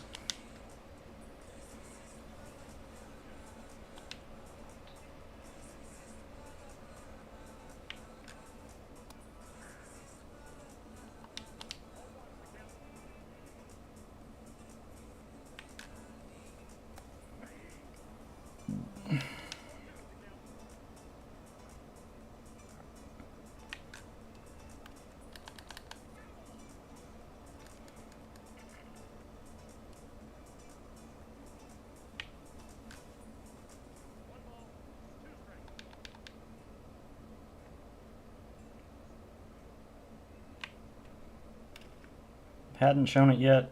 Kind of got away with it, probably. Probably just under it or just late. Can't go to it too much, I guess, if he's going to be on it. Go for a strike this time. Well, not if you miss with it. Miss in.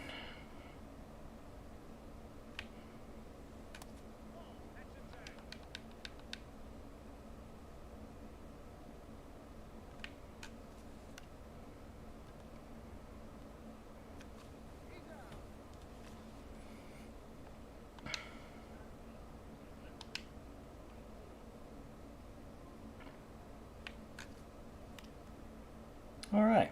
Well, 2 good innings so far with Maddox. Knock on wood. Let's keep that going. Like I said, traditionally I don't love pitching with him. He's one of those people that dice me up and I don't pitch well with. So,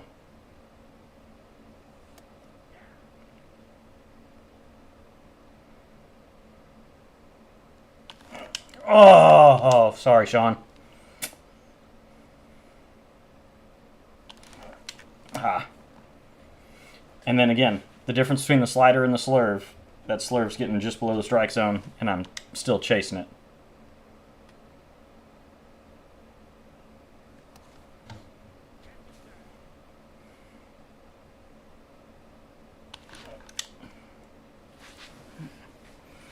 Kind of was thinking it'd be a sinker the other way.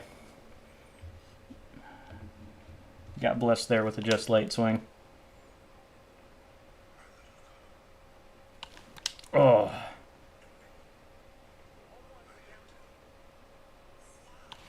Ooh, a changeup. That should have been killed.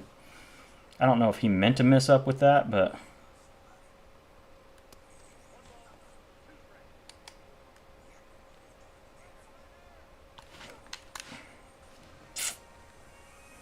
That's tough. I was thinking that was a sinker. Didn't read it well out of the hand.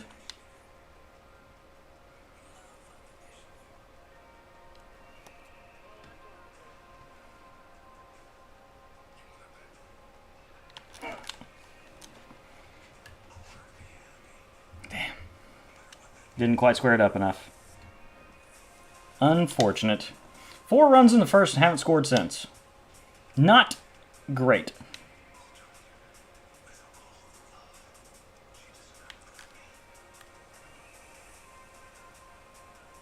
Hit. You always got to die for good luck, in case you didn't know that. It is nice that we're getting more of a game this go-around, so this is going to end up being a longer video because of the first 2 quits. It's just the way it goes sometimes, man.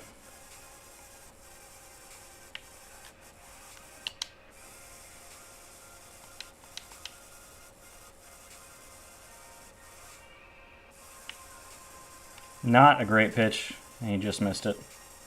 I was just late on my downward portion of the pinpoint. That could have been murdered.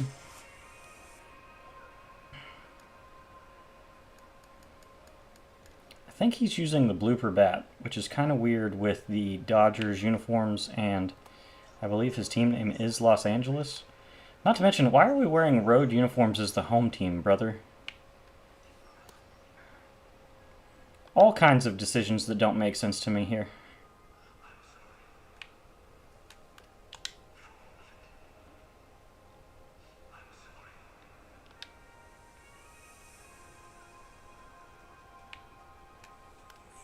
I was going to say, let's double up slider away. See if he'd chase it again.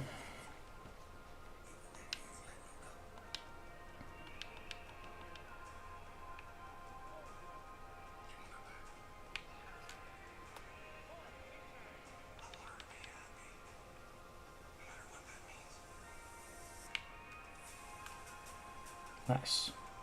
Out of the slam zone, enticing enough to swing at. We love to see it.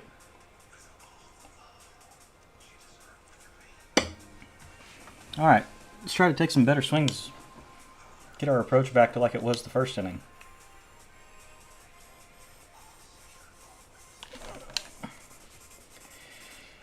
.98 right at him. I was just late. I wasn't sure if he was going to go first pitch sinker in or cutter in. He's been doing both. I was looking sinker. Chase changeup. Another changeup. Damn it. I was just saying let's have a better approach. And what do? Swing first pitch and then swing at the first 2 pitches. Just off the plate. We're off the rails here. We're swinging, huh?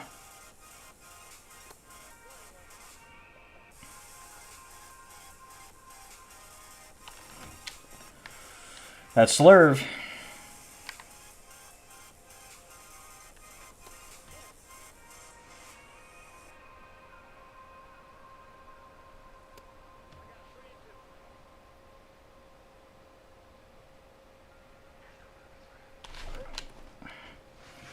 May have been ball 4, but it was too close to take. Damn.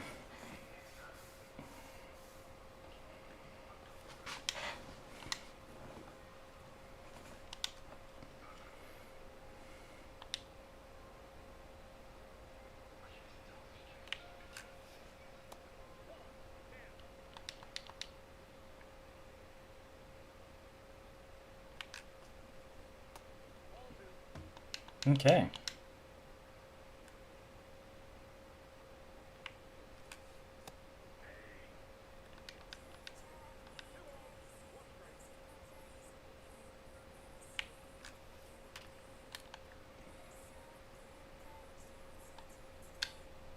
Michael, are you fucking kidding me with that horse shit? And then McLean gets the ball instead of Ellie, so we're never throwing him out. I hate those stupid fucking animations, man. Why is a gold glove center fielder fucking whiffing at a ball that's 10 feet away from him? It doesn't make any fucking sense.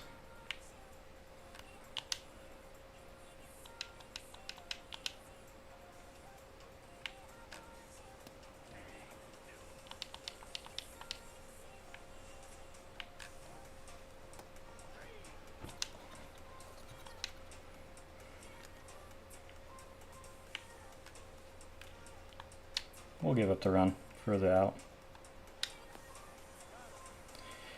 Unfortunate that a ball that the second baseman got a dive off at ended up going to the wall for a triple when I intentionally took a very wide angle to try to cut it off. What are you going to do? Because in my opinion, he should still just be at second. I mean, he'd have moved up there on the ground ball maybe, but...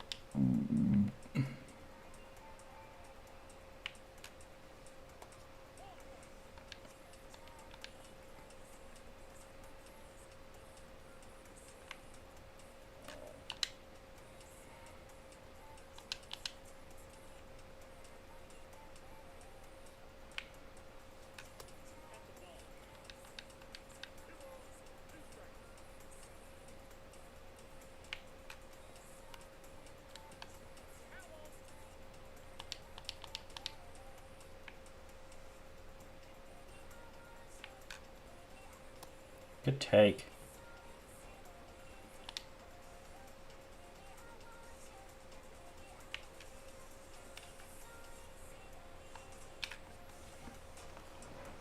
All right.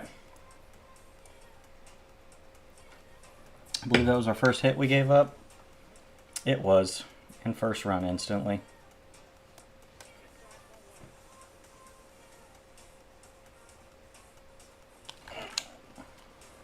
Bing bong. Every Matt Olson card rakes.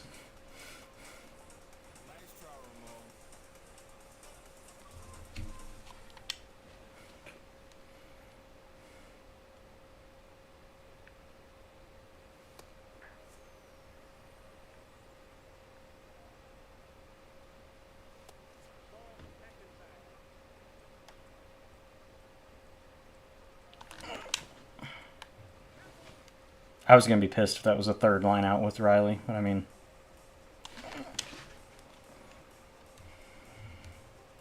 That dies at the track. 3 great swings with Austin Riley, and he has nothing to show for it.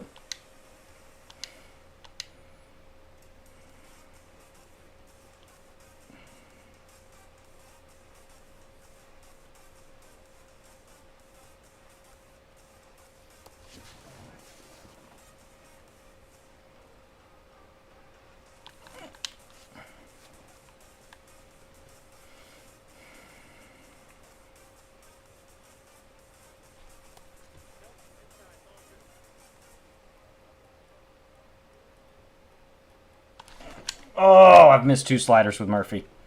I'm sorry, Shaughnessy. And that was a good changeup. Damn it. I was too wound up there. And I won't shut up. I'm talking in my own backswing.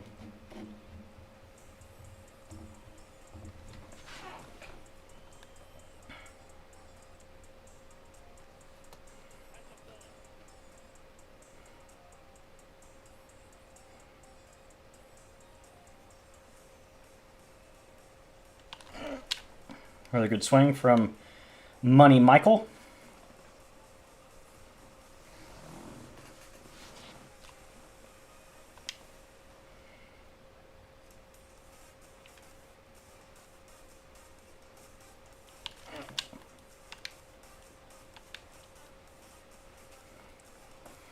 Good swing, Matt.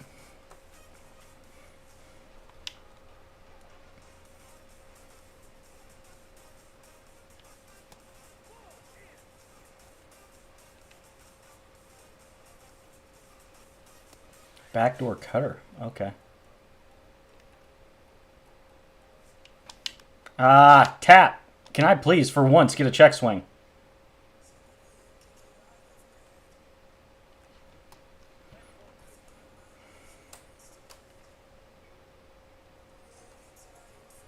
Good spot. Tip the cap. Hey, you're good, man. You don't have to apologize, Kellen. I appreciate you being here hanging out while you're playing. I hope you're winning your 2v2 game. Unfortunately, we only got 1 run out of the 3 hits that inning, but what you gonna do? Haven't thrown it for a strike first pitch yet, so maybe we can get away with this here.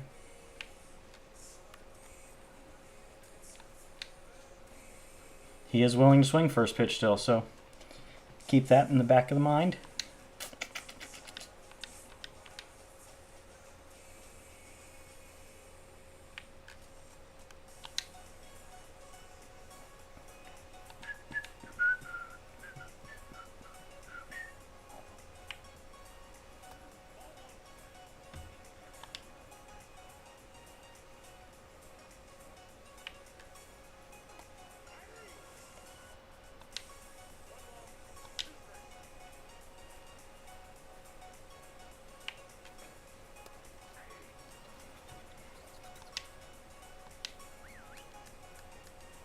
Greg Maddux is tired at 50 pitches, huh? The guy that routinely threw complete games in under 100 pitches. We're tired at 50. Stamina in this game is so dumb. It makes no sense.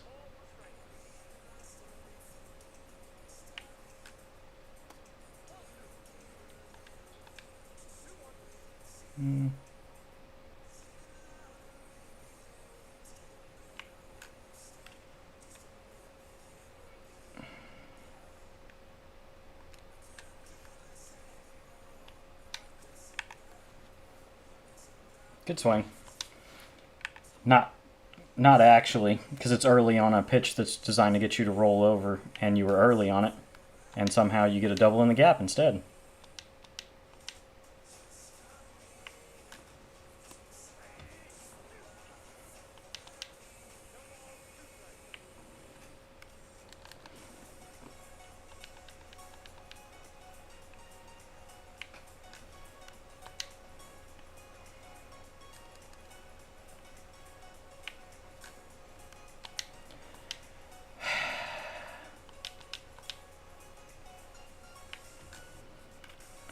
Please go foul. Thank you. I was kind of hoping for a take there, brother. Thank you.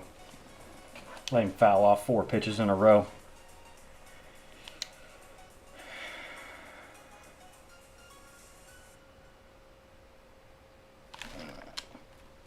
And Elliott is secondary with a great reaction, huh? 100-mile-an-hour out to start off the inning. Lovely.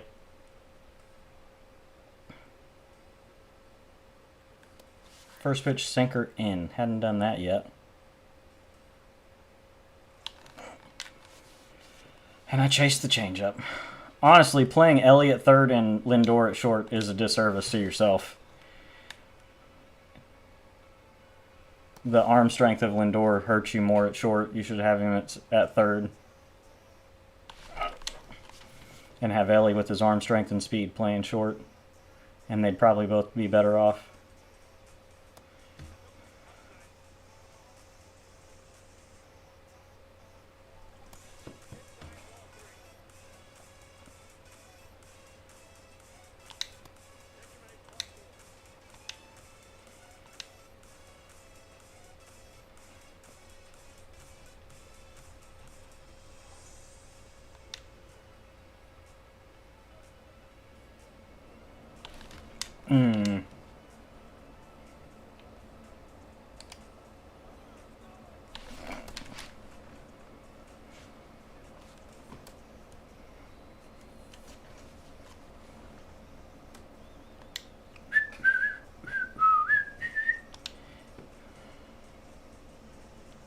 Who was it that got Gregory Soto?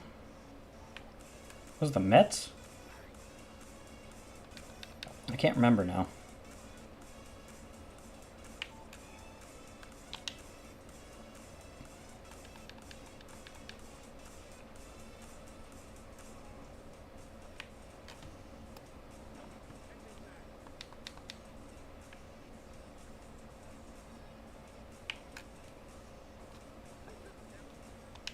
I think it may have been the Mets that got him. Wasn't he a Met before at some point? I don't remember. I know he was a Philly before this last year.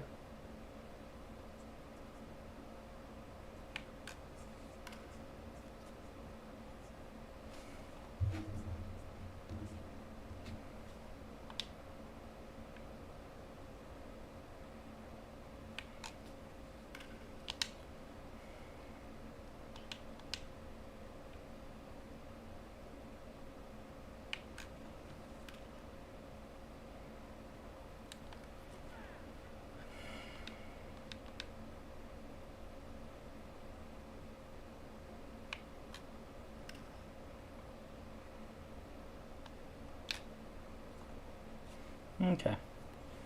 Well, that's unfortunate. Let him foul off a bunch of pitches in a row, and then it missed as far in on the plate as it possibly could. That's got to be a rollover double play with that good of a pitch, man.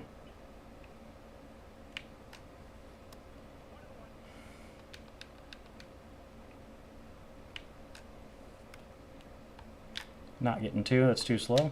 And his arm's too weak.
Dude, you cannot award him with a fucking...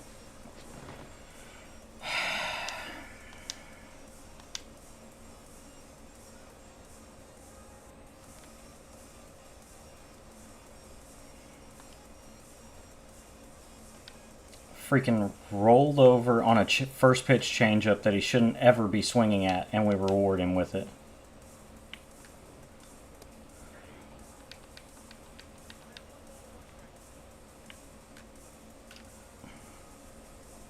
I mean, honestly, I was lucky to get out of that. Maddox's stamina was way too low. I shouldn't have still been pitching him.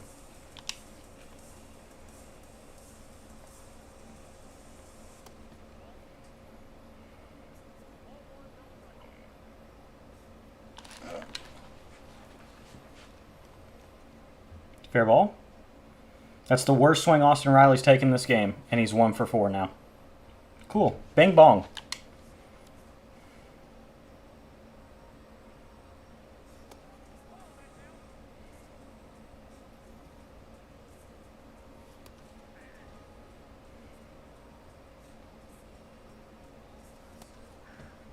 Two really good spots. Don't. I mean, I was being nice taking them because they were good pitches. Don't go to the well 3 times in a row. Yeah, that one caught too much plate. Okie dokie.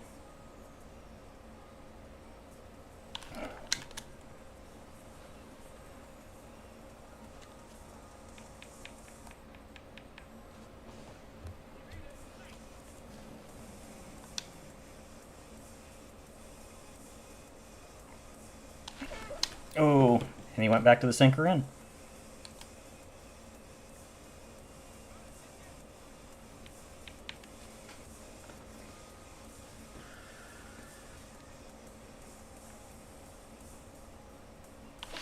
Ah, four seam, not a sinker. Damn.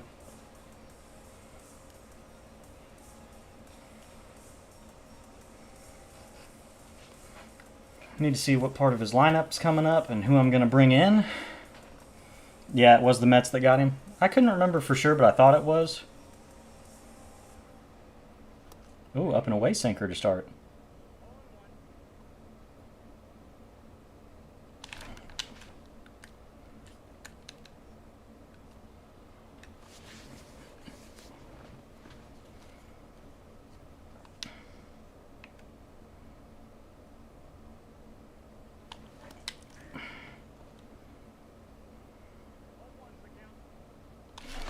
God damn it. Those were bad swings.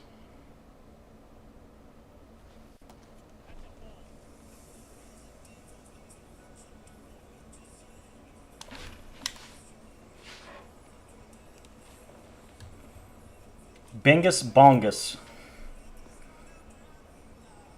Think he's been in the game too long? Because that ball was 6 inches above the strike zone. Yeah, no confidence, no energy.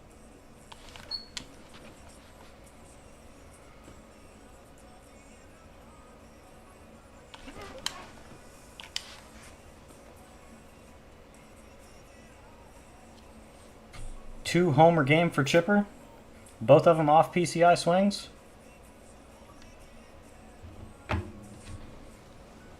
Try to get one more and pitch an inning and get a mercy.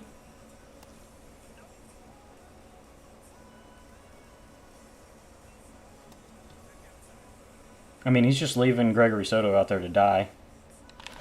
Oh, I was late. Damn it. And I didn't get it. So, no mercy. Bing bong, bing bong, bing bong. Love to see that 3 times in a row.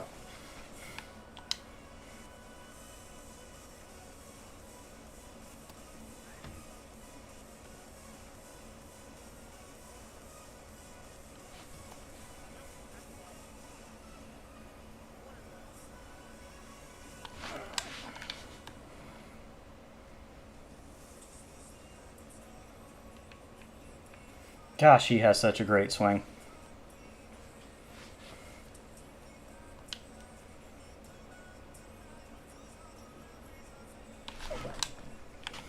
Did Austin Riley homer to start this inning, or was that last inning he homered?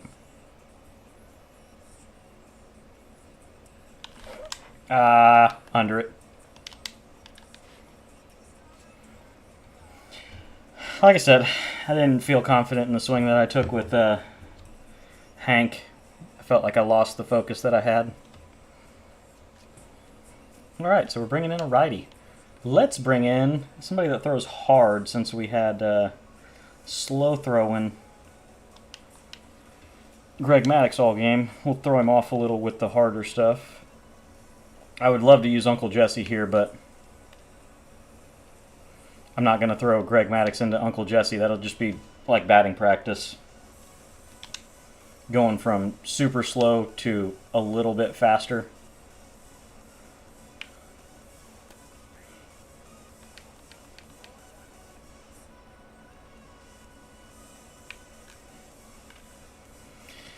And he gets gifted on an early swing with a freaking double down the line. Was it even a fucking strike? Did it miss up into the par to be a strike at least? Can you tell me that? Nope, it fucking wasn't. Cool. And then we're going to gift him another fucking hit there.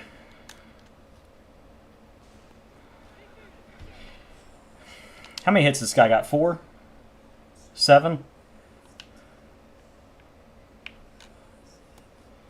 He's got at least 3 hits, maybe 4, that are just bleeders up the middle, and 2 of them have been RBIs.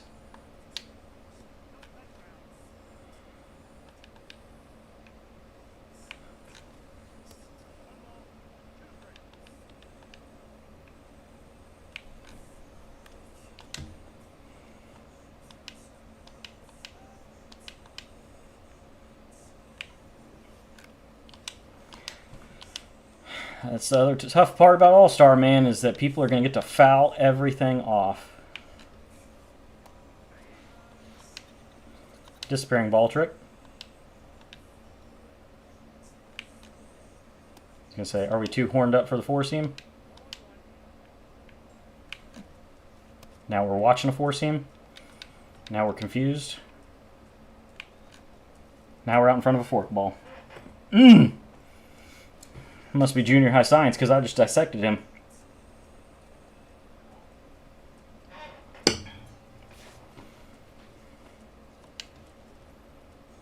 He is going to leave this dude out there to die.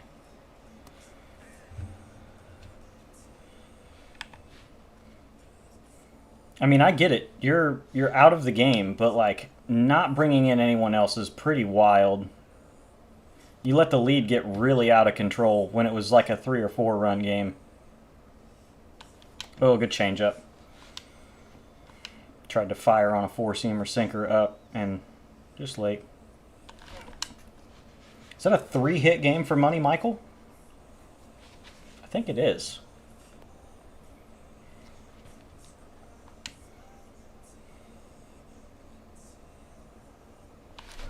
Oh.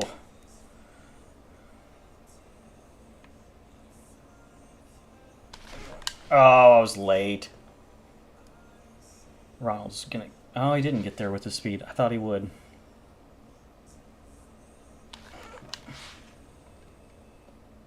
Well, you weren't going to double play either way. I don't know that I'd have let the guy go to second, because I think you could have probably still got him. Ooh, changeup up. Okay, maybe a cutter now? Nope, another changeup. This is a triple up kind of guy, so don't be surprised.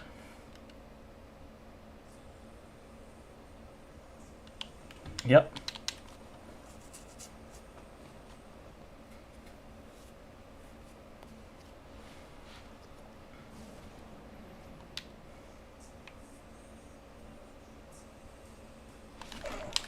Oof.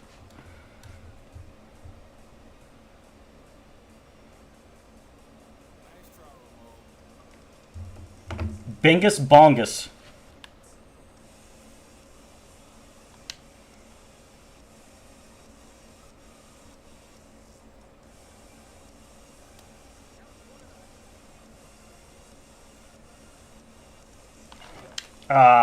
He did go sinker. I thought he might throw a change up there.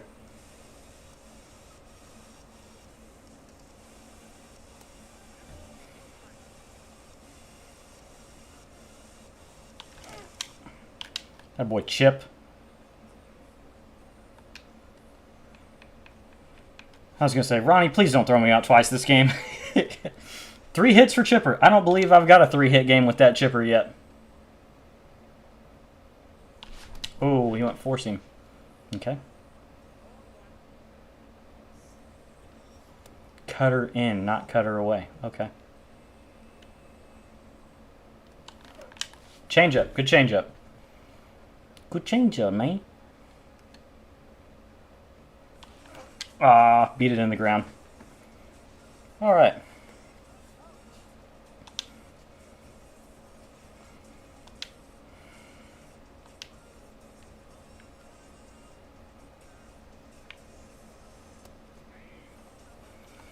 Finally a good game with dude, even like I said, we had that like 2 for 30 stretch in event games. Part of the event games was moonshot, and he was just lining out. I didn't understand it at all.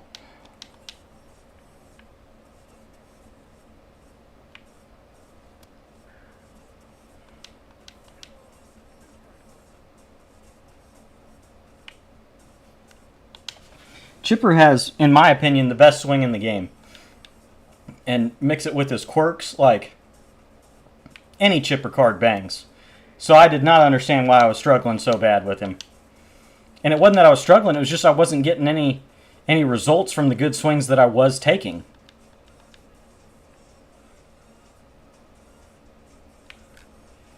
I was taking plenty of good swings with him. It just wasn't, it didn't feel like it because I kept getting out every single swing.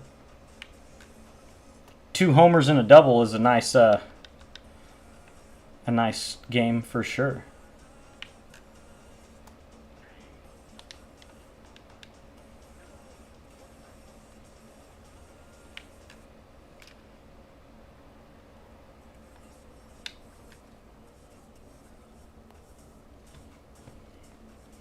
It's going to be an extra long video because of the 2 quits, but hey, we'll take it. Come on, Ronald. Use the speed. Use the speed. Ah!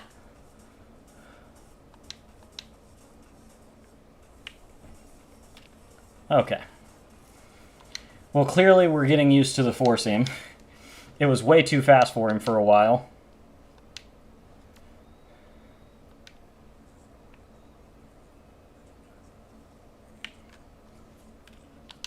Oh, and we predicted that that was going to be a forkball and sat back a little. That's nice.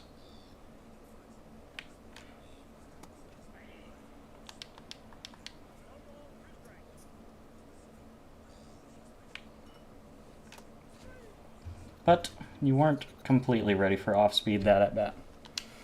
And honestly, man, like I said, leaving Gregory Soto out there to die was a wild choice because this was a 3-run, 4-run game. I think I hit a home run or a 2-run home run to make it 5 or 6 maybe, and then he just kept throwing Gregory Soto.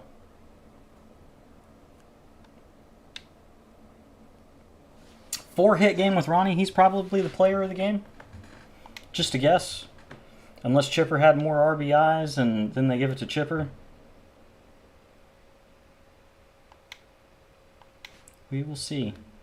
Ronald, 4 for 6 with 2 home runs and a double, 5 RBIs, and 3 for 6 with Chipper, 2 home runs and a double. So he was just missing a single, and honestly, the single that Ronald got that he didn't was a jam shot against the shift. But anyways, that is the team build.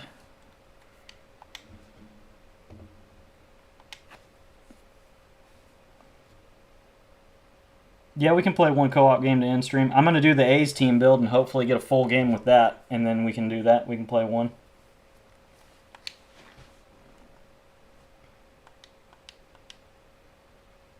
Ronald, parallel to. Michael, parallel to. Matt McClain, parallel to.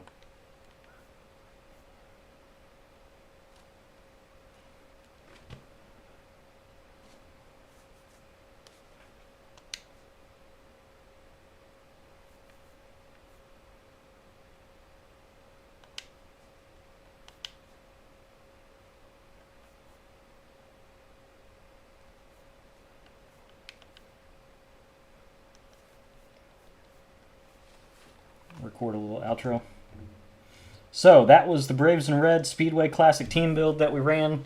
Had the 2 really short quits and then actually got a full 9-inning game where we scored a bunch of runs, had some good at-bats.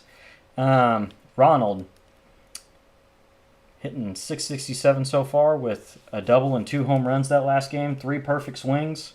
Ronald's got one of the best swings in the game, especially if you need to hit righty-righty.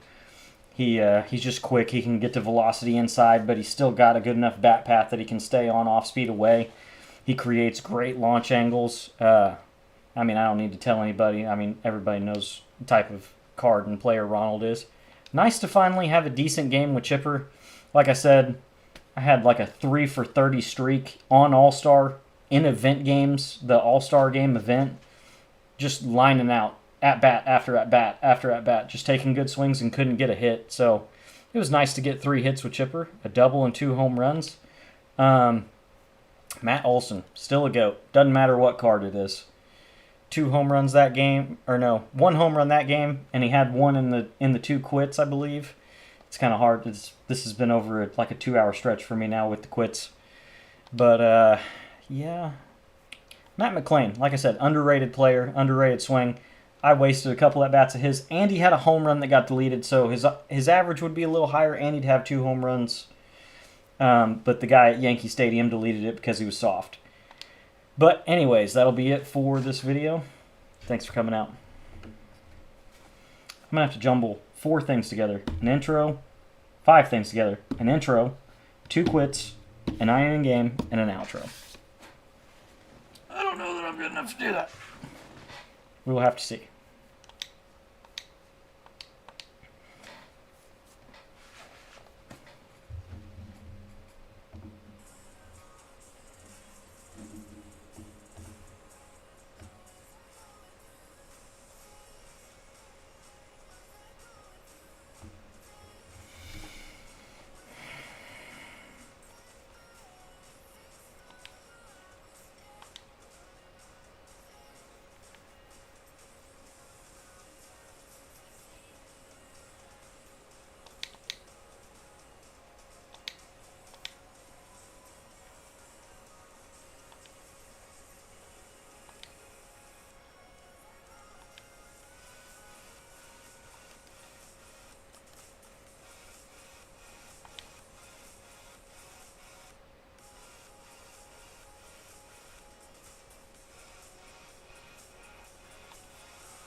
Yay, the app froze.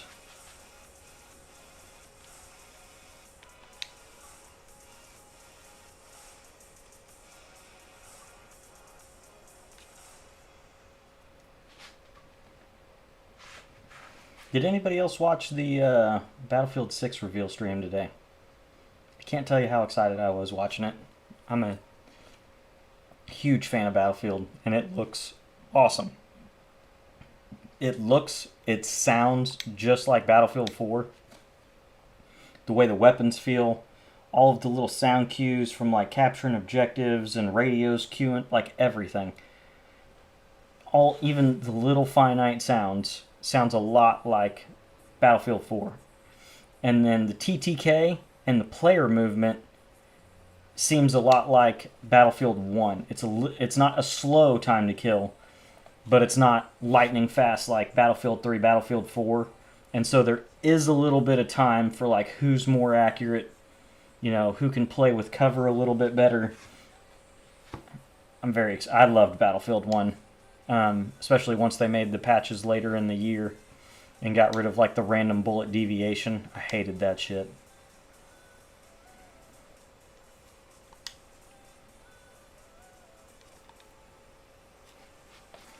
I guess I'm going to let him lead off, even though he's pretty slow.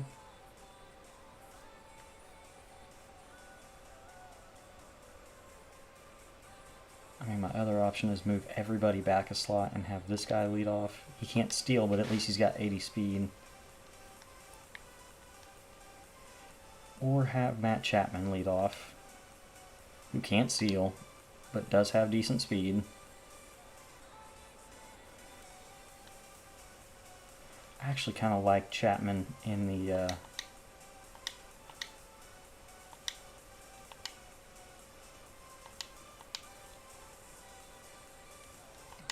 like this.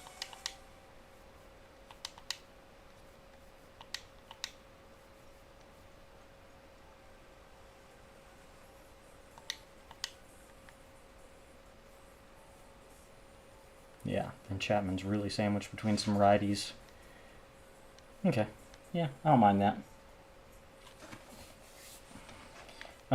Not going to focus on pitching an Oakland Athletic. It ain't happening. I mean, this one's not bad, especially with the boost getting an extra 12 hits per 9. But I remember facing this card either in the Weekend Classic or when I played co-op last week with Kellen, and wasn't impressed with it. Hit him pretty hard.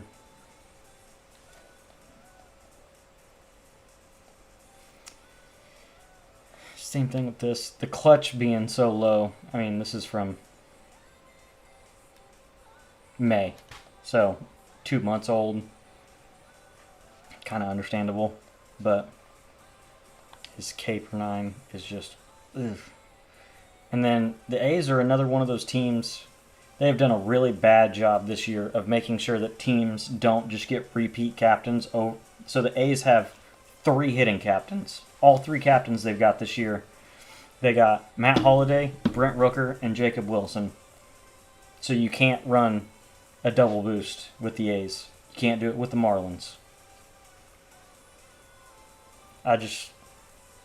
the I thought the captain feature was great the last 2 years, and they made improvements from the first year to the second year, and I feel like this year's just been a giant downgrade, almost to the point where I wish they didn't even have it in the game this year. It's almost useless.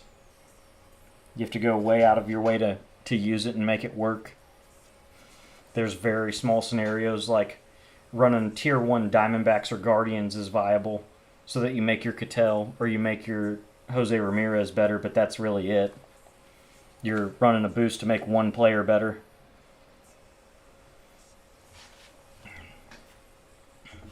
What's going on, YouTube? Just finished recording the Speedway video and we're back.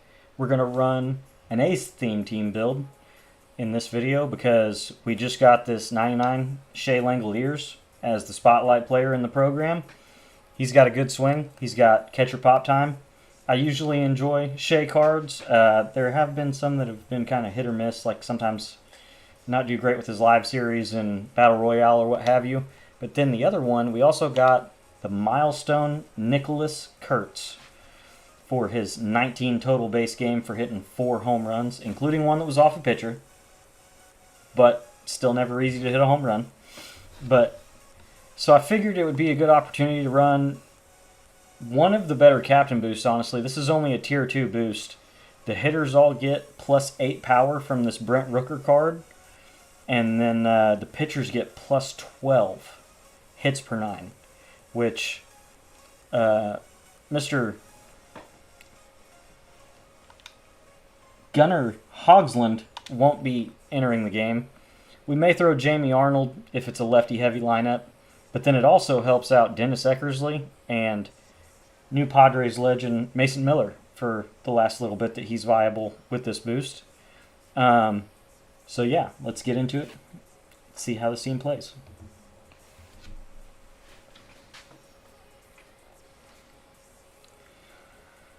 Okay. We do got Roger. We do got... I mean, honestly, I'm probably going to throw the Jamie kid no matter what if I'm throwing a lefty. But then it just comes down to, am I throwing Corbin or am I throwing Roger? Honestly, I'd probably rather throw Corbin just to get him the parallel points. So we will see. I usually like Eck cards, so if he has to come in, he may be nasty. Yeah, Kellen, of course. You can always get a shout out. Shout out to Kellen for being in here.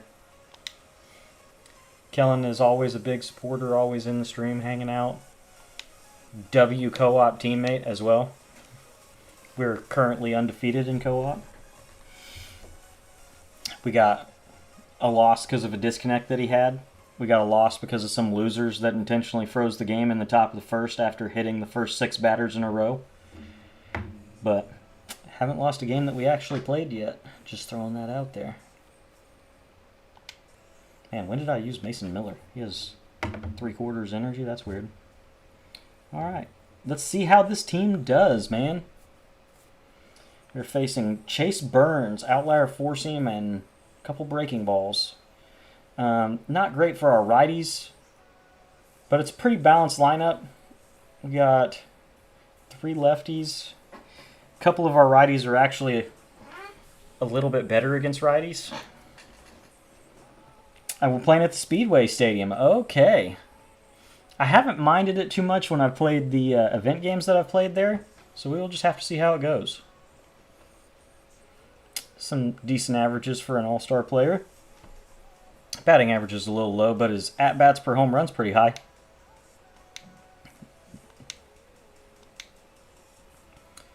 Give me just a second. I'm going to check and see his lineup.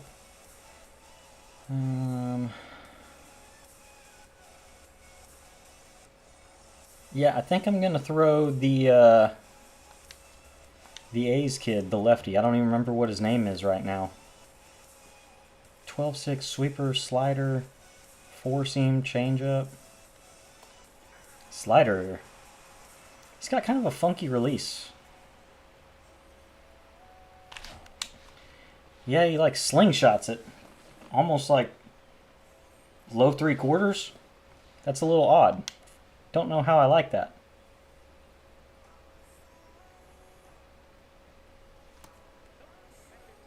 Not to mention he throws gas on his four seam, so. Oh, that was just below the strike zone. Dang. Man, it's a long ways out. Jacob Wilson's cards next year are going to be gross, though, with how he's hit this year. Nicholas Kurtz is the best card in this game. That's a little bit of an exaggeration, but his swing is amazing. It doesn't matter what card it is.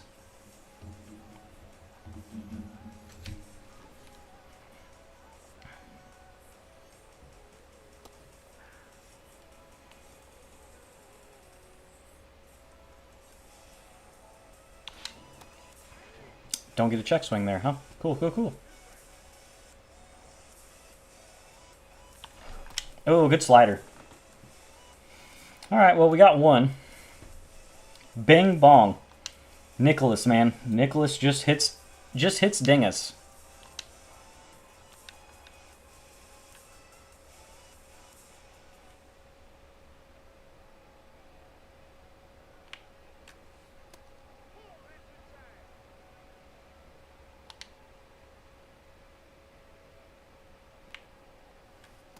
Oh, good.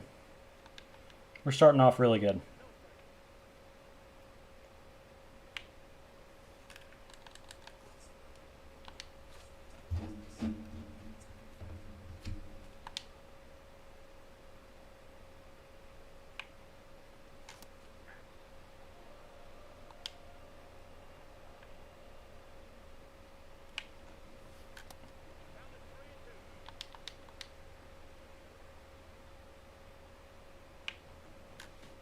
That is 50% in the strike zone. That is such horse shit.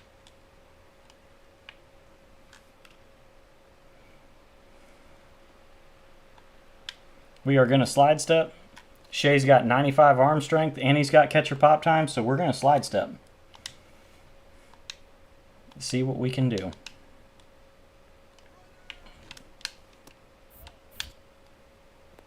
Didn't get a perfect throw, so it doesn't matter. And for some reason, you don't get the animation very often where they don't stand up and just throw the ball from a knee. I feel like that should be an option way more than it is for good catchers, especially ones with pop time.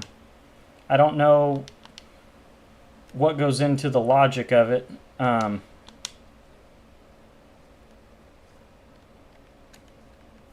Just bring this cat in already.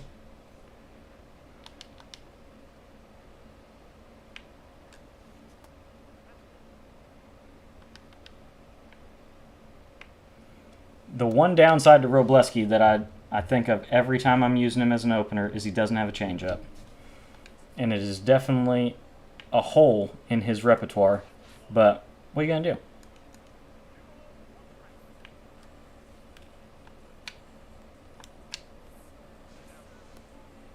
All right, so we traded first inning runs. It's unfortunate that he looked at strike three and it got called a ball. But what are you going to do? The game sucks.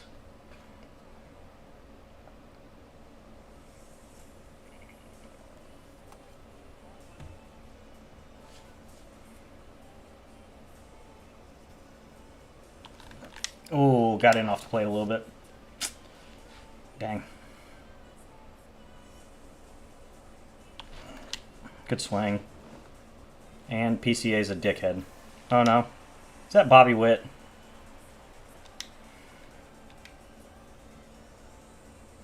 The fact that people are getting away with doing this is just ridiculous. He's got PCA in left, Acuna in right, and Bobby Witt in center.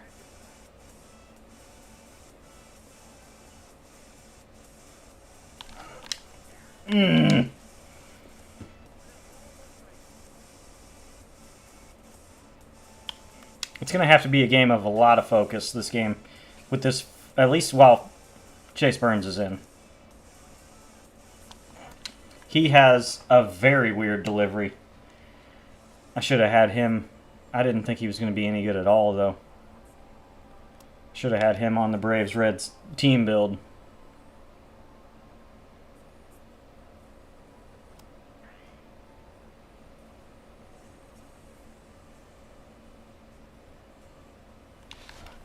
Ah, a little late.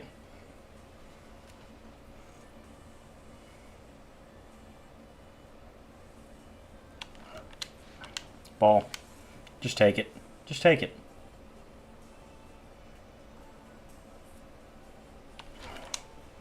Just missed it. Just late, just under it.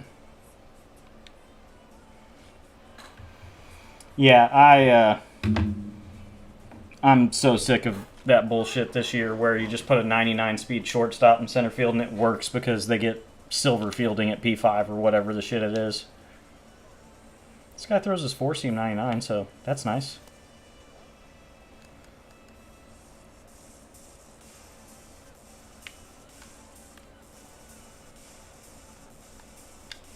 I should have changed and put on some A's jerseys. I didn't think of that. That was a miss on my part, and I apologize to anybody watching this who thought the same. I'll try to be better next time. Running a whole theme team captain boost and didn't wear matching jerseys.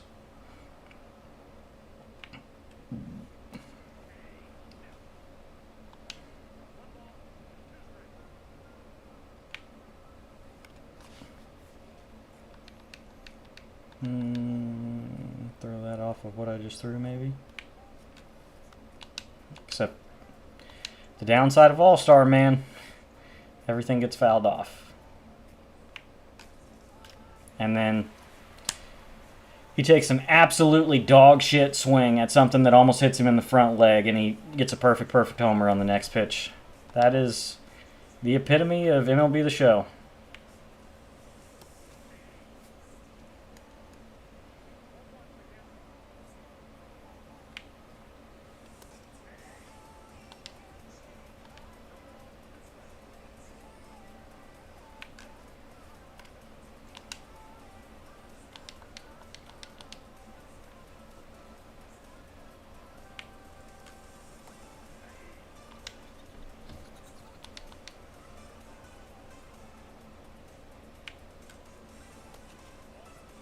Thank you for missing to the left side of the par on a perfect release. Same. His par on his sinker is way too big. It's not good.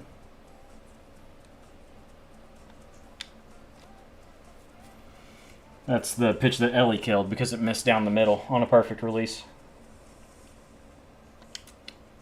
Like I said, the bigger problem is that he swung at a pitch that almost hit him in the front leg, and he got to foul it off and live to see another pitch. You know, I was debating not using the Brent Rooker captain because obviously the other Brent Rooker's a better hitter. He's just got a good swing. He's got great quirks. Ah.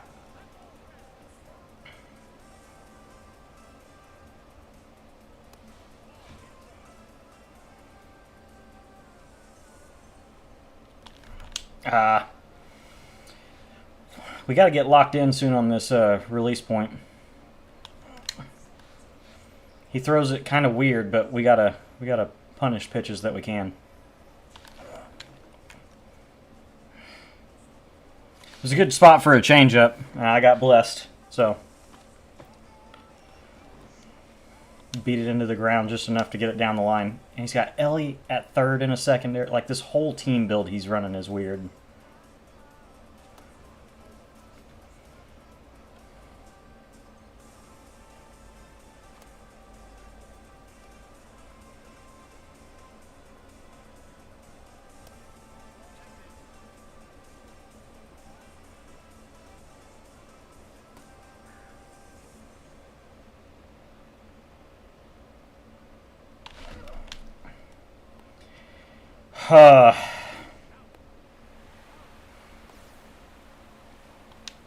I took the 3-0 pitch. I put a good swing on. It was just barely out of the zone, man. 3-1. In the ambush zone as well, by the way. and it just fucking goes right to the second baseman for a double play. Come on, Jacob. I'm early. Damn it. I didn't get to use the earlier in the year Jacob card. I liked his draft card. I remember that. Good swing. Please get out. Don't be a perfect line. You are fucking me. You are absolutely fucking me.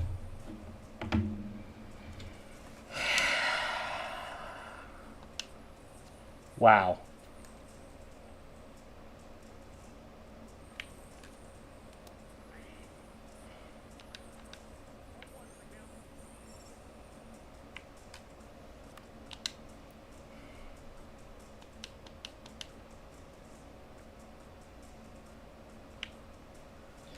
Like I said, his cards next year are going to be so great because Dead Red will activate on that swing. But the way he's hit the ball this year, he's going to get every quirk in the game. Yeah, it's annoying. You would think a perfect swing with max clutch would result in a hit, right? Nope. Just a 100-mile-an-hour line out to a guy with max speed because I didn't get any launch angle on a perfect swing. He takes a perfect swing and gets rewarded. How cool. I should have been up 3-2 right there before that swing was taken. I should have maybe still been hitting. Who knows?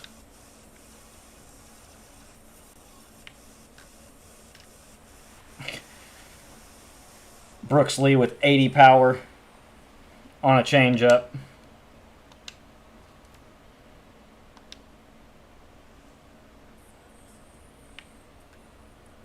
So clearly we're going to get a full game with this team build because this guy's not going to quit when he scored this many this early. And I'm just going to play the game out. But man, that's annoying to feel like I've taken good enough swings to have been in the lead and also made good enough pitches to have not given up the runs that I have. Bobby Witt shouldn't have scored in the first. He looked at strike 3. Over 50% of the ball was in the strike zone. It got called a ball because the game's garbage. I don't know why we decided to make that a thing this year. Not to mention Bobby Witt shouldn't even be in the starting lineup because he's playing center field for this guy. Ellie hit a home run in the second inning after swinging at a ball that would have hit him in the front leg and fouling it off. Then he hits a perfect home run on the next pitch because that's how the game works. But we just got to fight through it, I guess.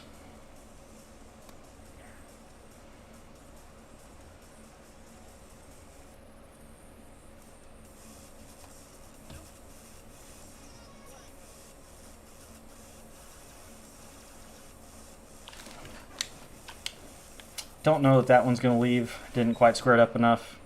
Man, that was as good of a jump as you can get with a center fielder. And it's a shortstop that's never played a single pitch in center field. That's so weird. Ah, I didn't see that well. I thought that was a fastball away. I don't know why, because he hasn't done that yet one time. He's done all off-speed away and fastballs in. Good swing, Shea. The other nice thing that's always underrated about Shea is he's very fast for a catcher. Especially, he's a pretty thick catcher. JT's another fast catcher, but he's not a thick guy. Right back in it. Whoever the hell Carlos Cortez is. Bing bong. Kellen, you do not have to donate to try to get me to lock in. Just tell me to stop being a loser and lock in. Oh!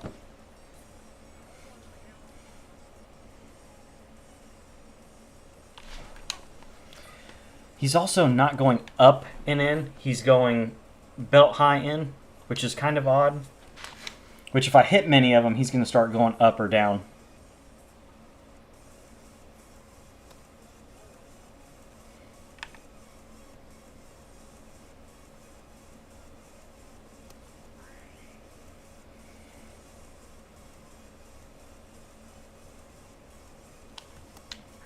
Yeah, he's only throwing like middle of the zone fastballs in. There's one up. In case, he's sitting in stream listening. he changes it all of a sudden and goes right back to it. It's alright. We got a little bit of it back. We're making adjustments here. Whoever Carlos Cortez is, nice swing.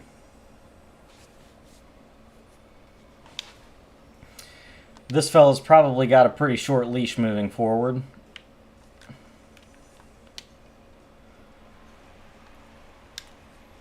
Perfect throw, please.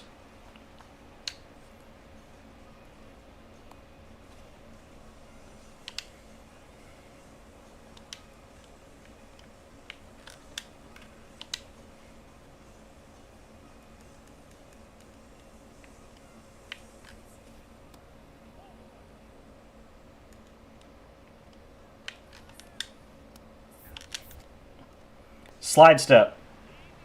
Perfect release. Perfect throw by the catcher. Safe by 5 fucking feet.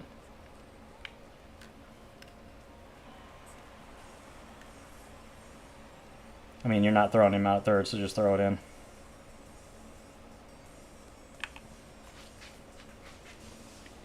Unfortunate, man.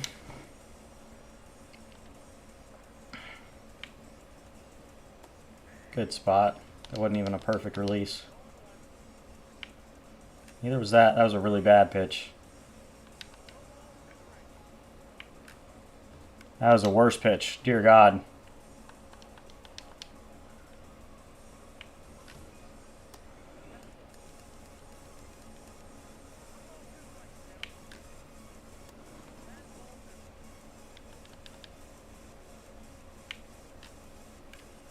And he gets a run off of that. Damn.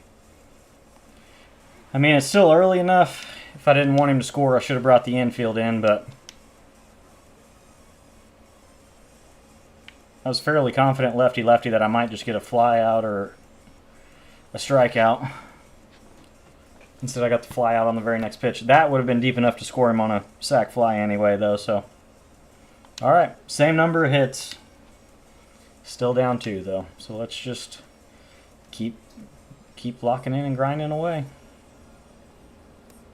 Yep, another belt high in fastball. Another belt high in fastball.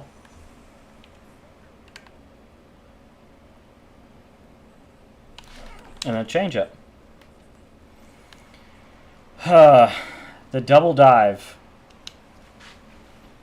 He dove with one and the computer dove with another for him. That's cool.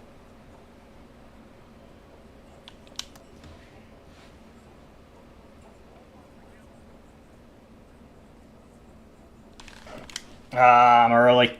Damn it.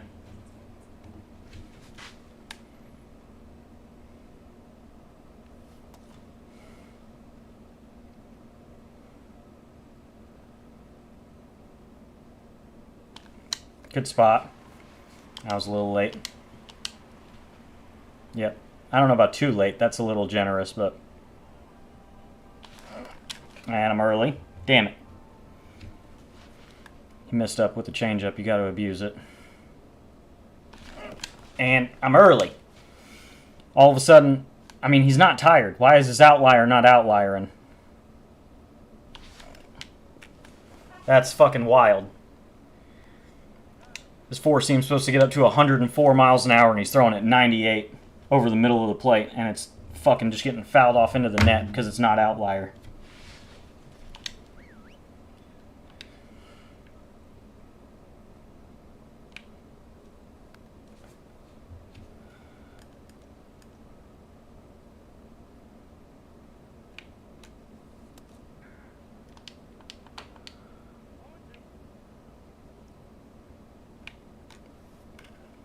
Oof. He does not have bad ball hitter, by the way, so I don't know why that ball's hit so freaking well.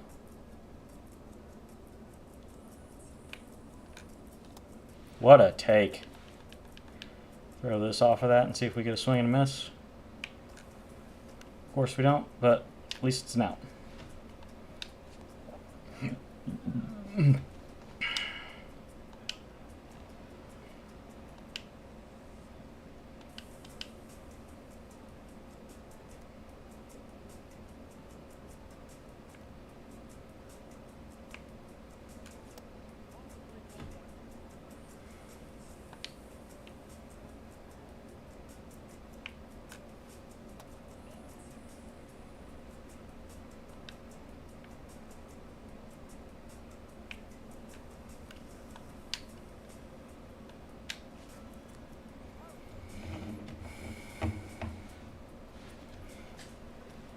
Oh, nice.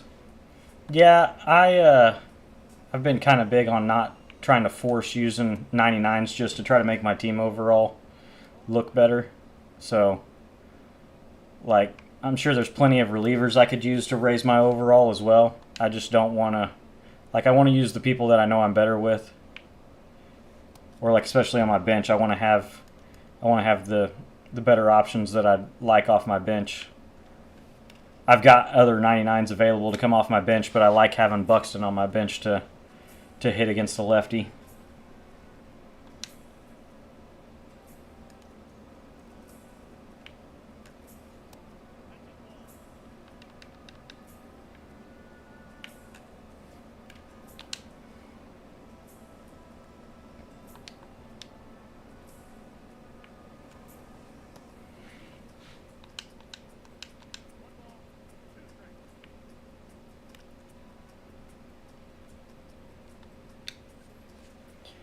Alrighty.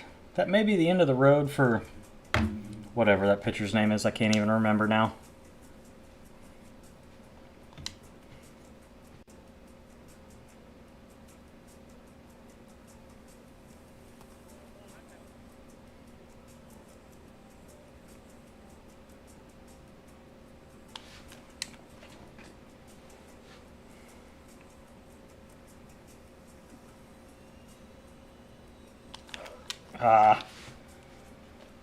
Yeah, I'll show the God Squad after this game. It's, obviously changed a little bit with all the cards coming out the last 2 weeks. I mean, even the content that came out this week, I'm gonna use Ronald.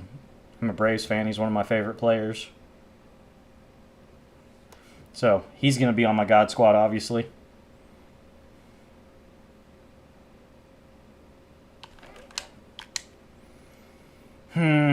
Just late. If I'm on time, that's a home run. Dang. I think Bangaliers has max clutch, doesn't he? It doesn't matter if you swing and miss at a fucking lollipop, dummy.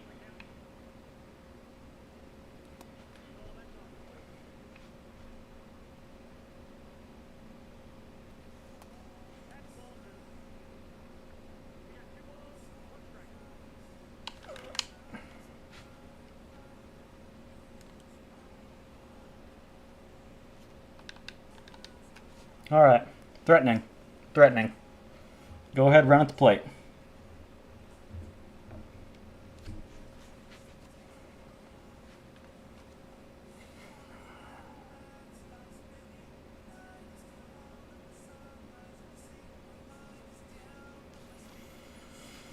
Hmm. 108, 86. Ah.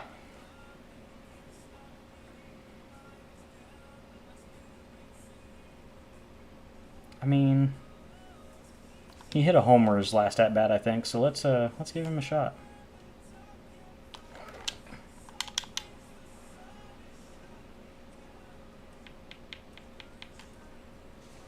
That's why we gave him a shot. He's got a decent feel and swing.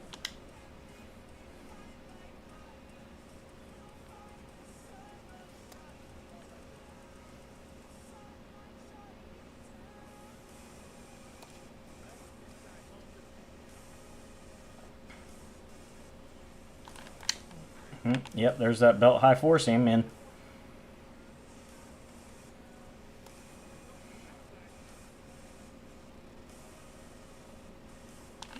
Oh, just a little late.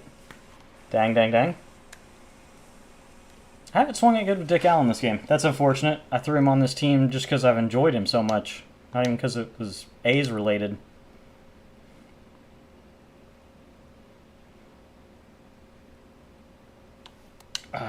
Missed out of the ambush there.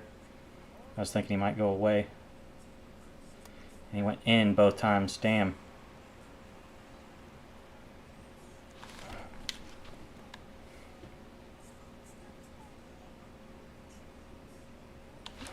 Oh. I'm not late there. I felt like I was fucking early.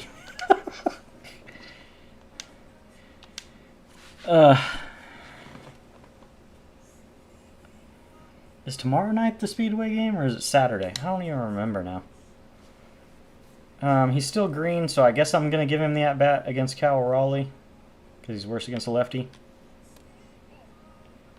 Shouldn't say worse. He's still amazing. Not as good against a lefty.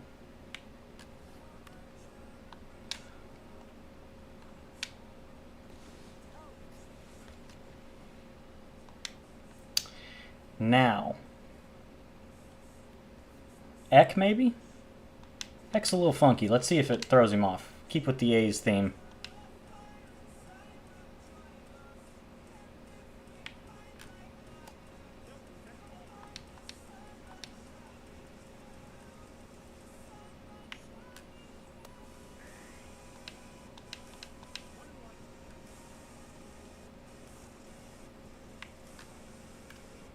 Wow. Just kind of hoping to get a take out of that. Oh well, it was a good swing. First slider in I've thrown all game. Same-handed in anyways, like I've thrown sliders in opposite, like lefty-righty, but...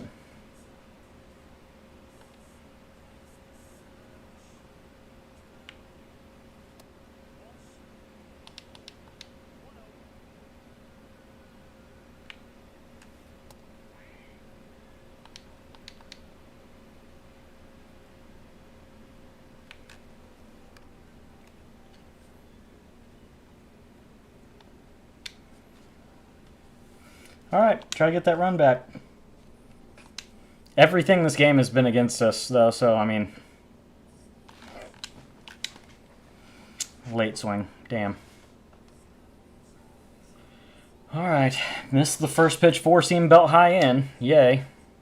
Matt Chapman's worse against lefties. Sinker up and in, okay. Splitter away. Splitter down.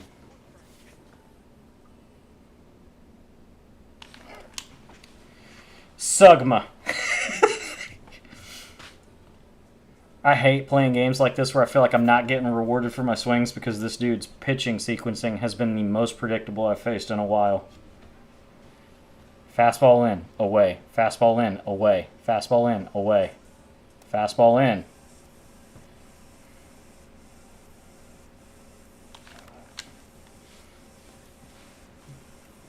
Didn't quite square it up enough to take that swing, I guess.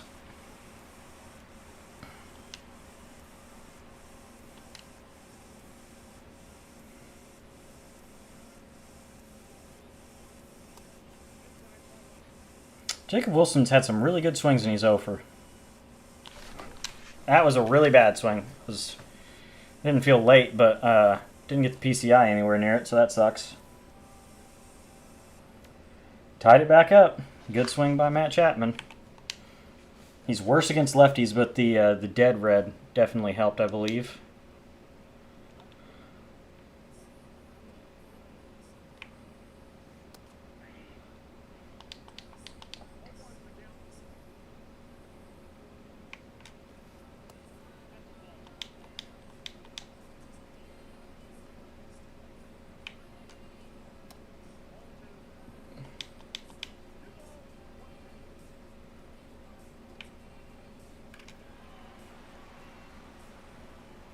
Oof.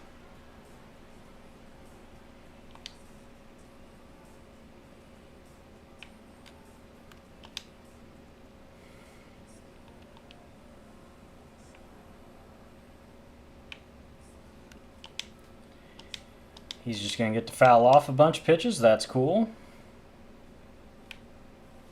Surely this won't end in a perfect home run for my opponent, right?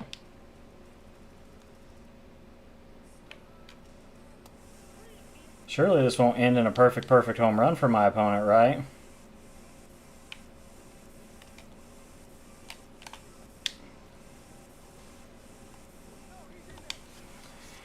Infield single.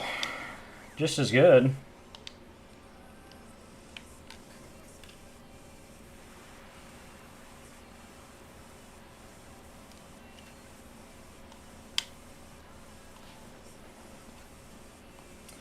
Smart. No need to risk it when there's no outs.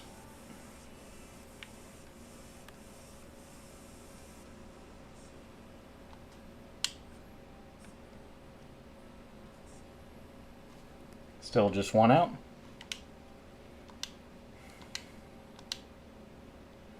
We are in the yellow. You will not be facing him. Yeah, we'll go with Chapman ourselves. Since it was the first reliever you wanted to go to him, I guess you think he's pretty good.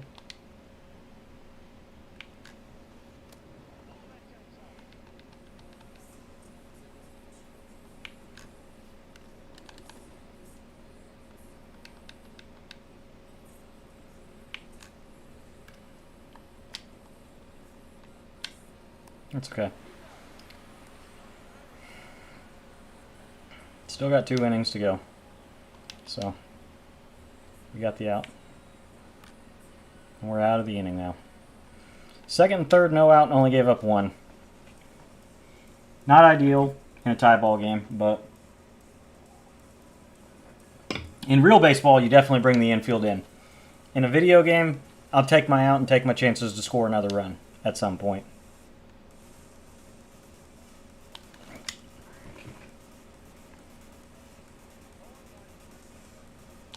God.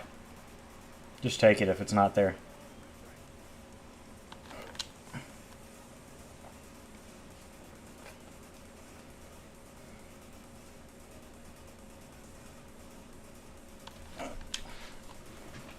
Another hit for Nicholas. He's a machine.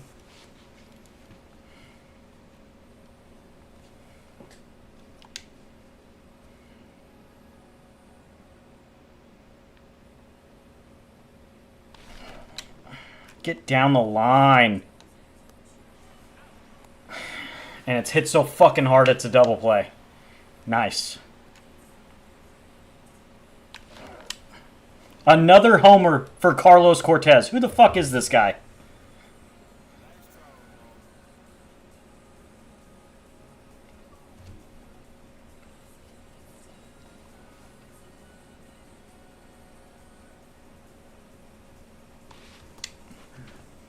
Too anxious. Swung at a bad pitch. Nice. He hadn't thrown a strike yet, and I'd so too. Nice. Bing bong.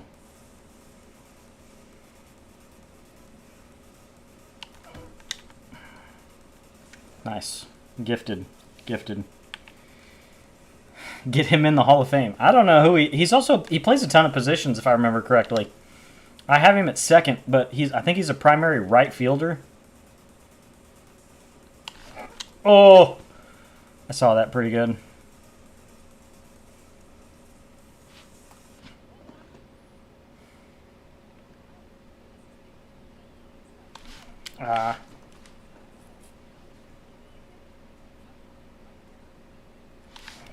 Good swing. Right at him. Slider shrinkage. How fun. Okay, we didn't even get to see Carlos there. It's another one of those games, man. It's frustrating because I'm out hitting my opponent, and I feel like I should be easily winning this game. I don't think he should have half the runs that he's gotten so far.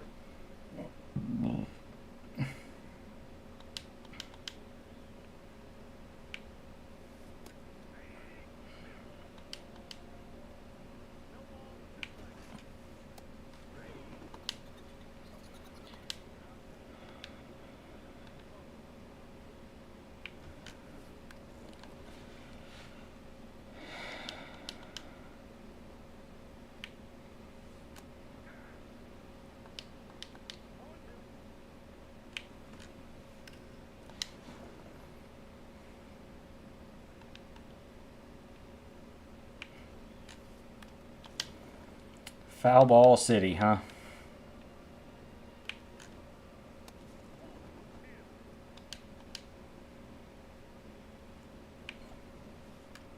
Foul ball city, huh? Foul ball city, huh?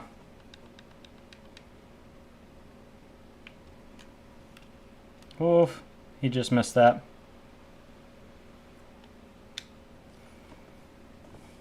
Goodness gracious.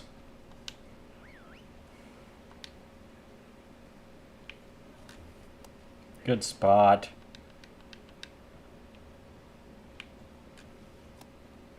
Good take.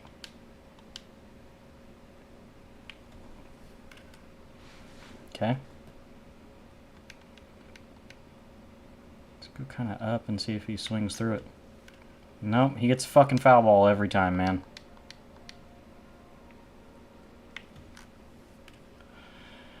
And he gets a late hit up the middle on a 100-mile-an-hour sinker at his thumbs. Excuse me, 97. It's an outlier sinker. Why would it have been 100?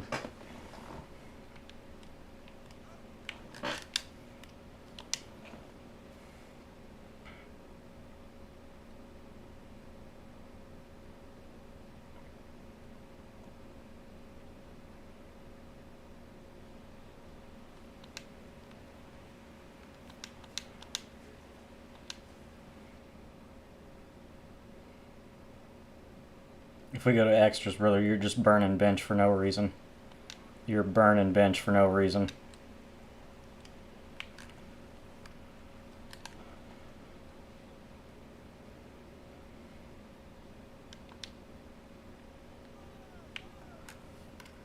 There's no fucking shot. Oh, that's pretty Devin Williams of him to do, though. Fastball above the zone, and somehow he gives up a 2-run homer. Cool. This game is such ass.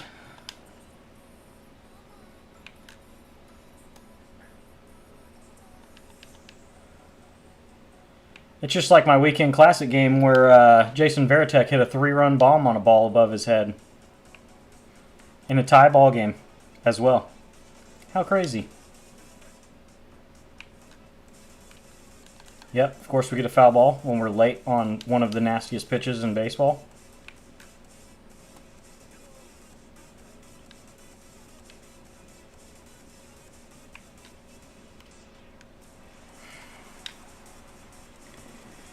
It's just fucking disgusting, man. Bad swings lead to fucking foul balls that turn into fucking home runs.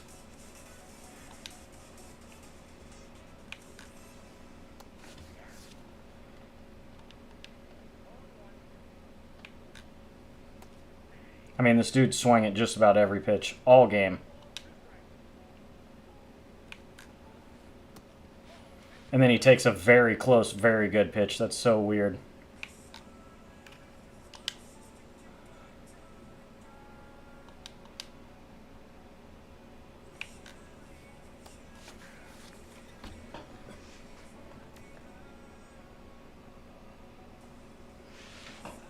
Super annoying. Oh well, what are you going to do about it?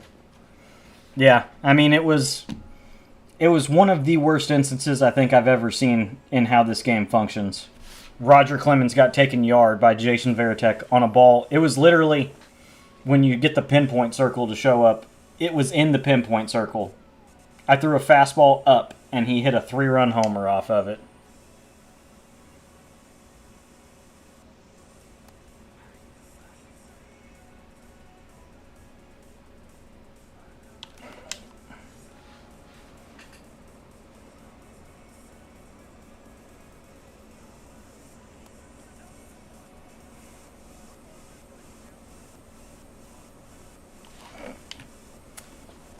.98 right at somebody.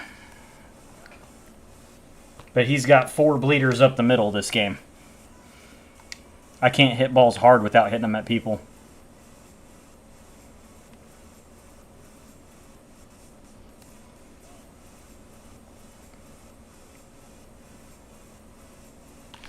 Oh, that was a bad swing on my part. That probably just sold the game. Dang.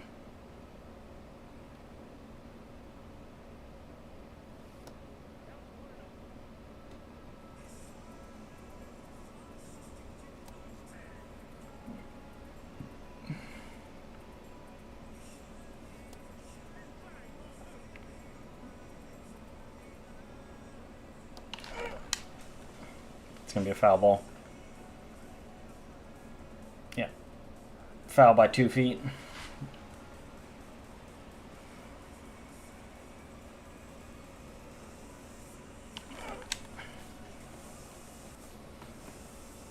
Yeah, another miraculous play by his defense. Whatever, man. It was like I said in any of those weekend classic games that pissed me off a couple weeks ago. That whole game from start to finish felt like every RNG thing went that dude's way and against me. 80 power, perfect home run on a changeup down and away for Brooks Lee. A fastball up out of the zone, 2-run homer with freaking Kyle Schwarber. Like, what do you do?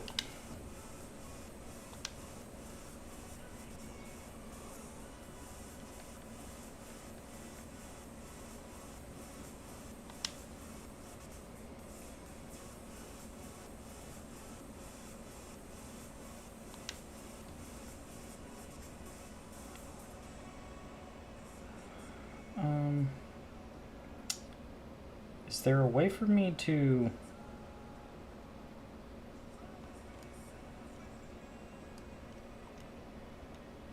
I'd like to actually see it as like a... No, I mean I sold it, I guess. I should have saved a clip when he hit his double. Oh well. Anyways, that's the A's team. It played pretty well. Sometimes it doesn't matter what you do. The game's just going to decide for you if you win or lose. Too many soft base hits up the middle and foul balls that led to 2-strike home runs. That's MLB The Show, man. Thanks for coming out.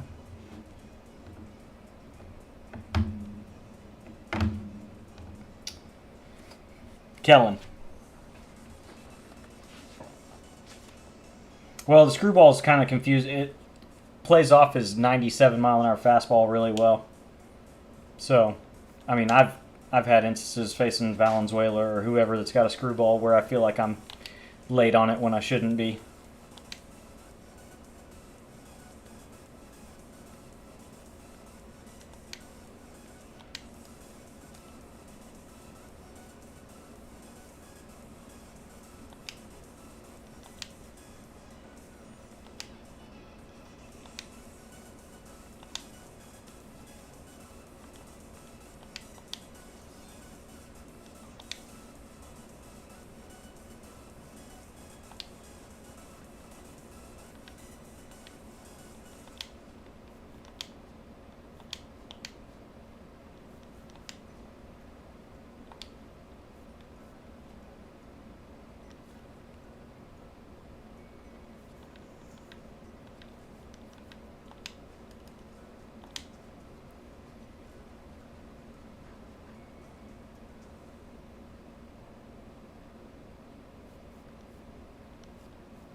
Yes.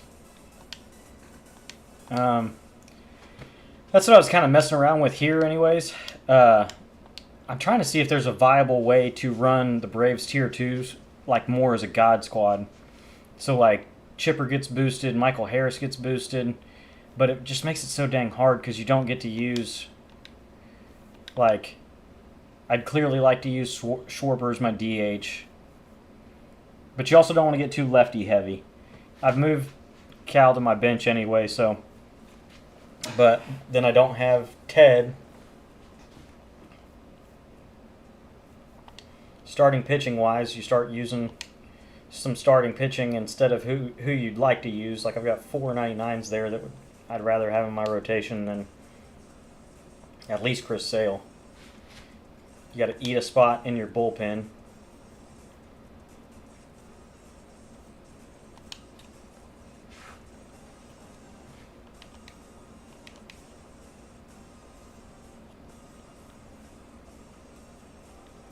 Yeah, but so I don't even know that I necessarily want to do this. Basically, I am for now. I want to try out Shea a little more. I got 2 hits with him that game. I do like his swing. I like that he's a better defensive catcher. That's my bench. I like that Eli Willits can play basically anywhere besides first or catcher because he has shortstop primary. He can play second and third with gold defense just fine. And then with center field secondary and 92 speed, he's still like a silver fielder in left or right. So, and good speed, good contact both ways. So, like if I need somebody in a pinch to be a switch hitter for Ted Williams, for Ronald, for Dick Allen, like, yeah. Basically, Cal Raleigh is to come in for Buxton at some point. If there's a lefty that I'm facing that I don't want to face with Schwarber, then Buxton comes in. And then if there's a righty that comes in that I don't want to face with Buxton, then Cal Raleigh goes into DH. And then honestly, the team's basically almost all switch hitters at that point.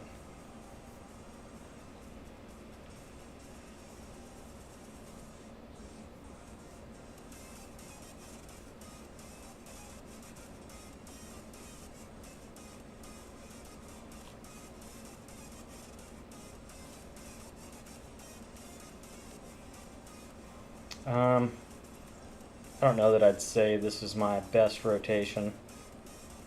I mean, obviously, like I said, the fellow that, man, I apologize. Unfortunately, it's gotten late enough. I got to watch my daughter alone all day tomorrow, so I think I'm going to have to call it now.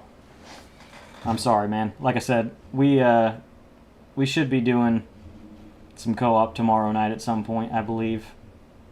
Again, I apologize. I didn't mean to tell you that we were going to play and then back out on you. I don't want to seem like I'm being a dickhead. Obviously, CeCe and Roger have spots in the rotation. I rotate through like 8 starting pitchers. With me throwing the opener every game to see how somebody's lineup is stacked. Because the last thing I want, it doesn't matter how good Ubaldo, Corbin Burns, Roger, it doesn't matter how good they are. If somebody's got Cal Raleigh, Jose Ramirez, Ellie, Schwarber, Beltran, Ted, like if their whole lineup is set to smash a righty, you're just screwed. So I like throwing the opener.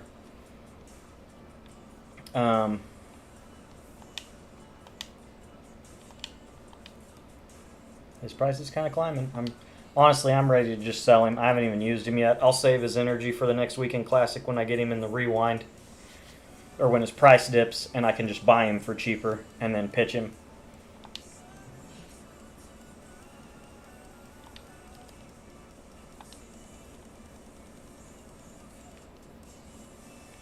But yeah, this is bullpen-wise kind of torn. He has a splitter, doesn't he? I do like that Lee Smith has a cutter. And he doesn't have a curveball. The curveball's a useless pitch. So I'd like to use Rob Nen. I think he's got better control. He has clearly better hits per 9. He doesn't have as good a stamina or clutch, though. So I guess there's that.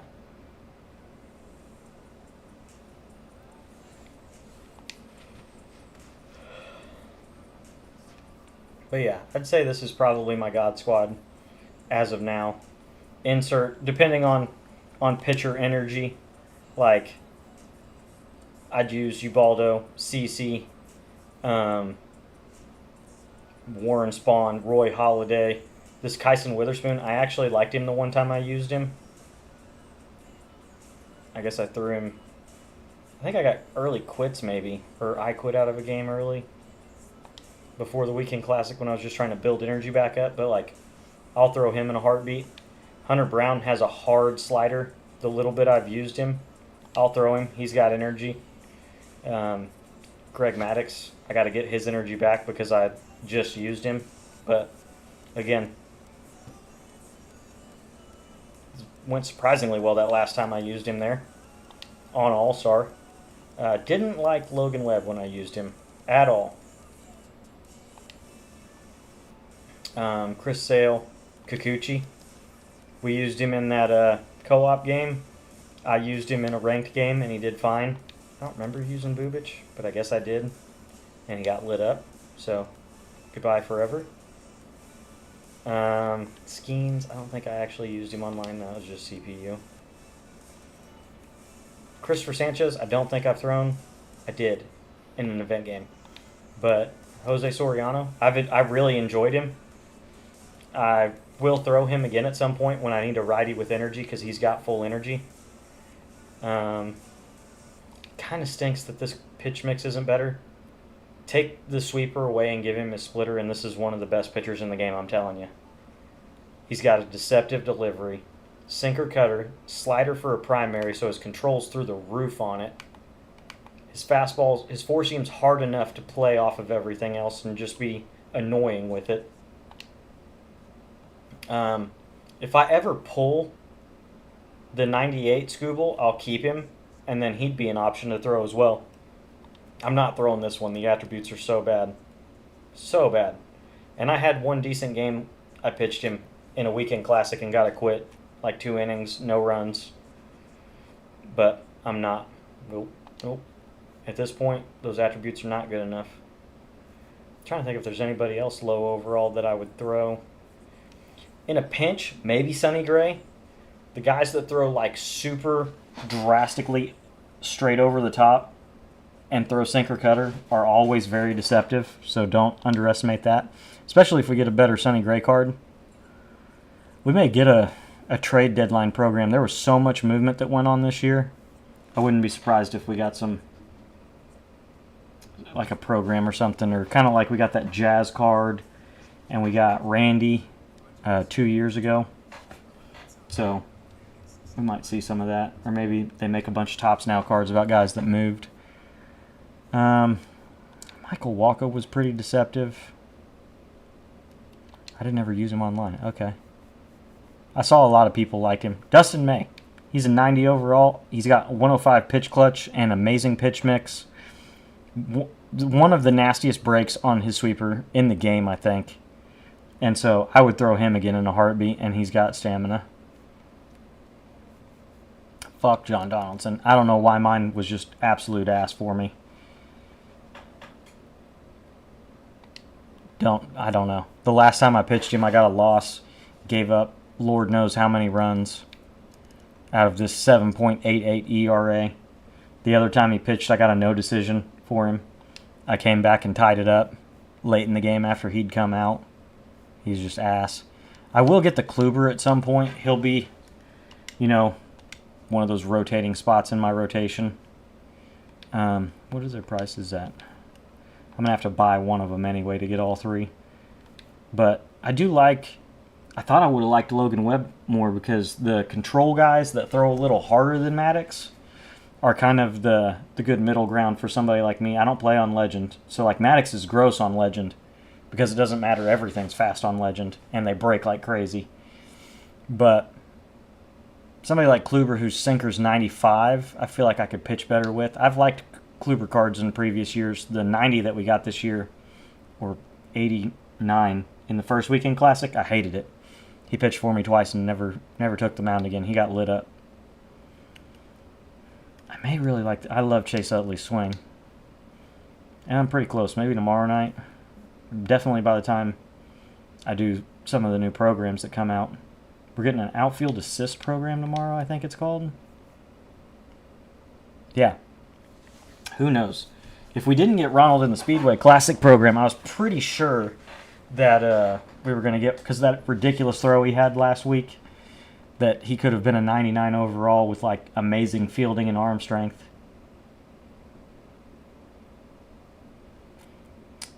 What's up, man? Who should you rebuild on MLB The Show 22? I'm trying to think somebody that was bad in 22.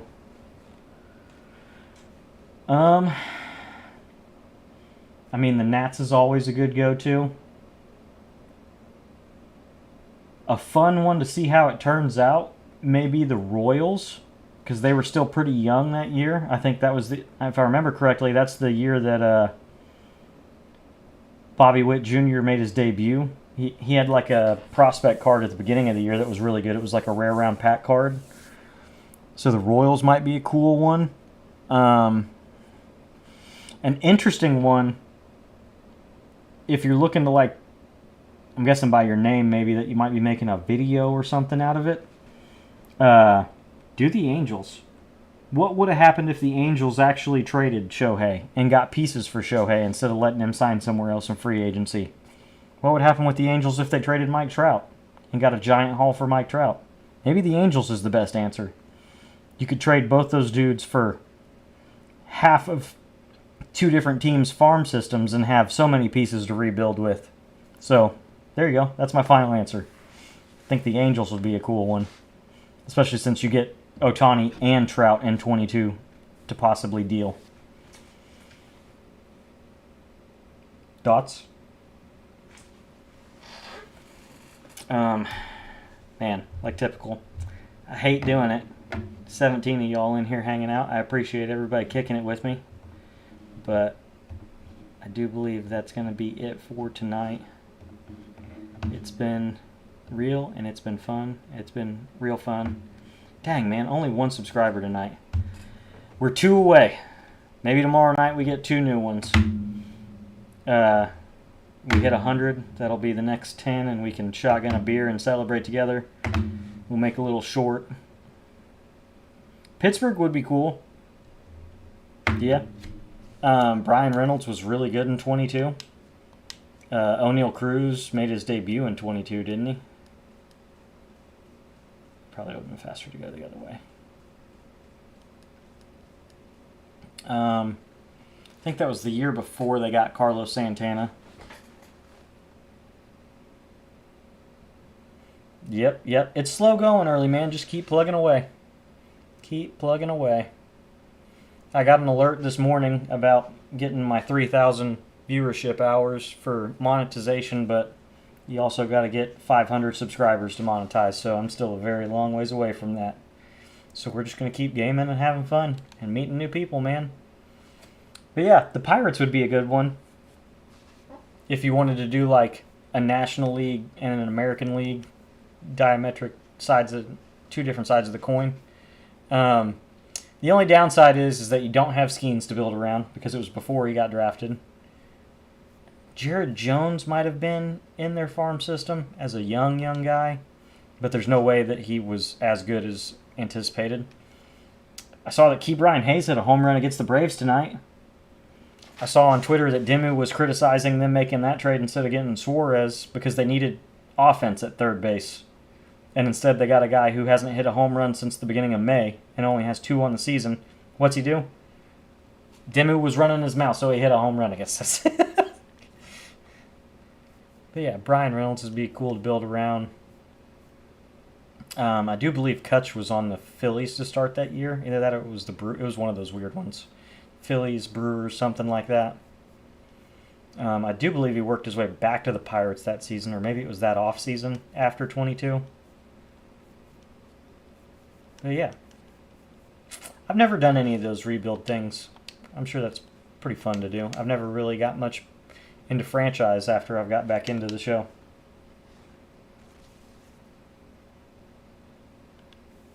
Oh, a diamond. Oh, it's purple. Mason Miller.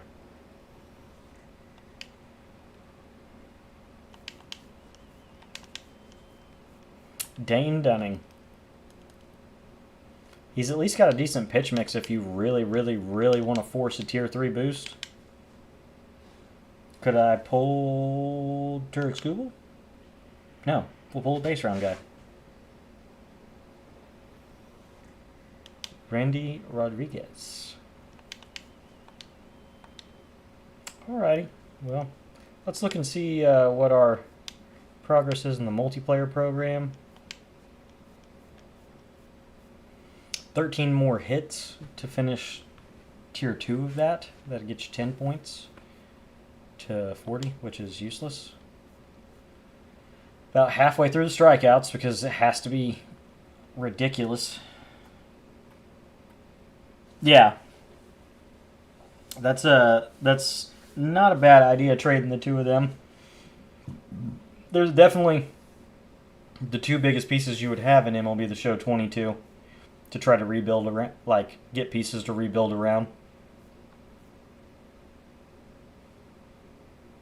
And I mean, you could trade them to somebody like the Phillies to get some of their young talent, or the Dodgers, like guys that end up panning out that in 22 wouldn't have been too expensive. Yeah, I watch a lot of rebuild videos. I've just never really tried to do one myself. I do like the online gameplay, probably a bit too much. But yep.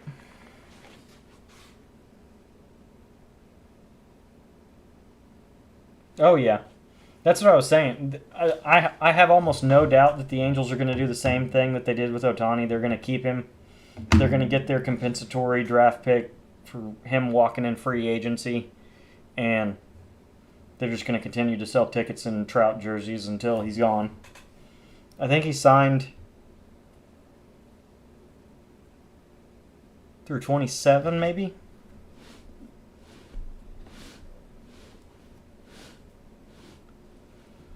That sounds like fun.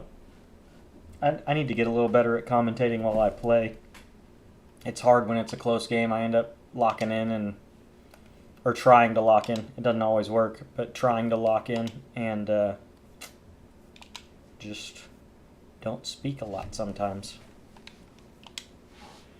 Yeah, 2 away. So these 2 cards in the rewind packs will finish off Batista. I don't have to buy anybody expensive. He'll get cheaper with the rewind pack, but there's nobody else in All-Star right now. Also depends, maybe the program tomorrow we get some All-Star or some second half cards. You never know. But that's going to be it for me tonight, fellas. I appreciate everybody hanging out, talking in chat. One last shout out for Kellen, always in here supporting and keeping company. Probably, if anybody comes back tomorrow night, we'll probably try to do a little bit of co-op. That usually helps get through the multiplayer program a bit faster as well, so we'll do that. But yeah, thanks for coming out.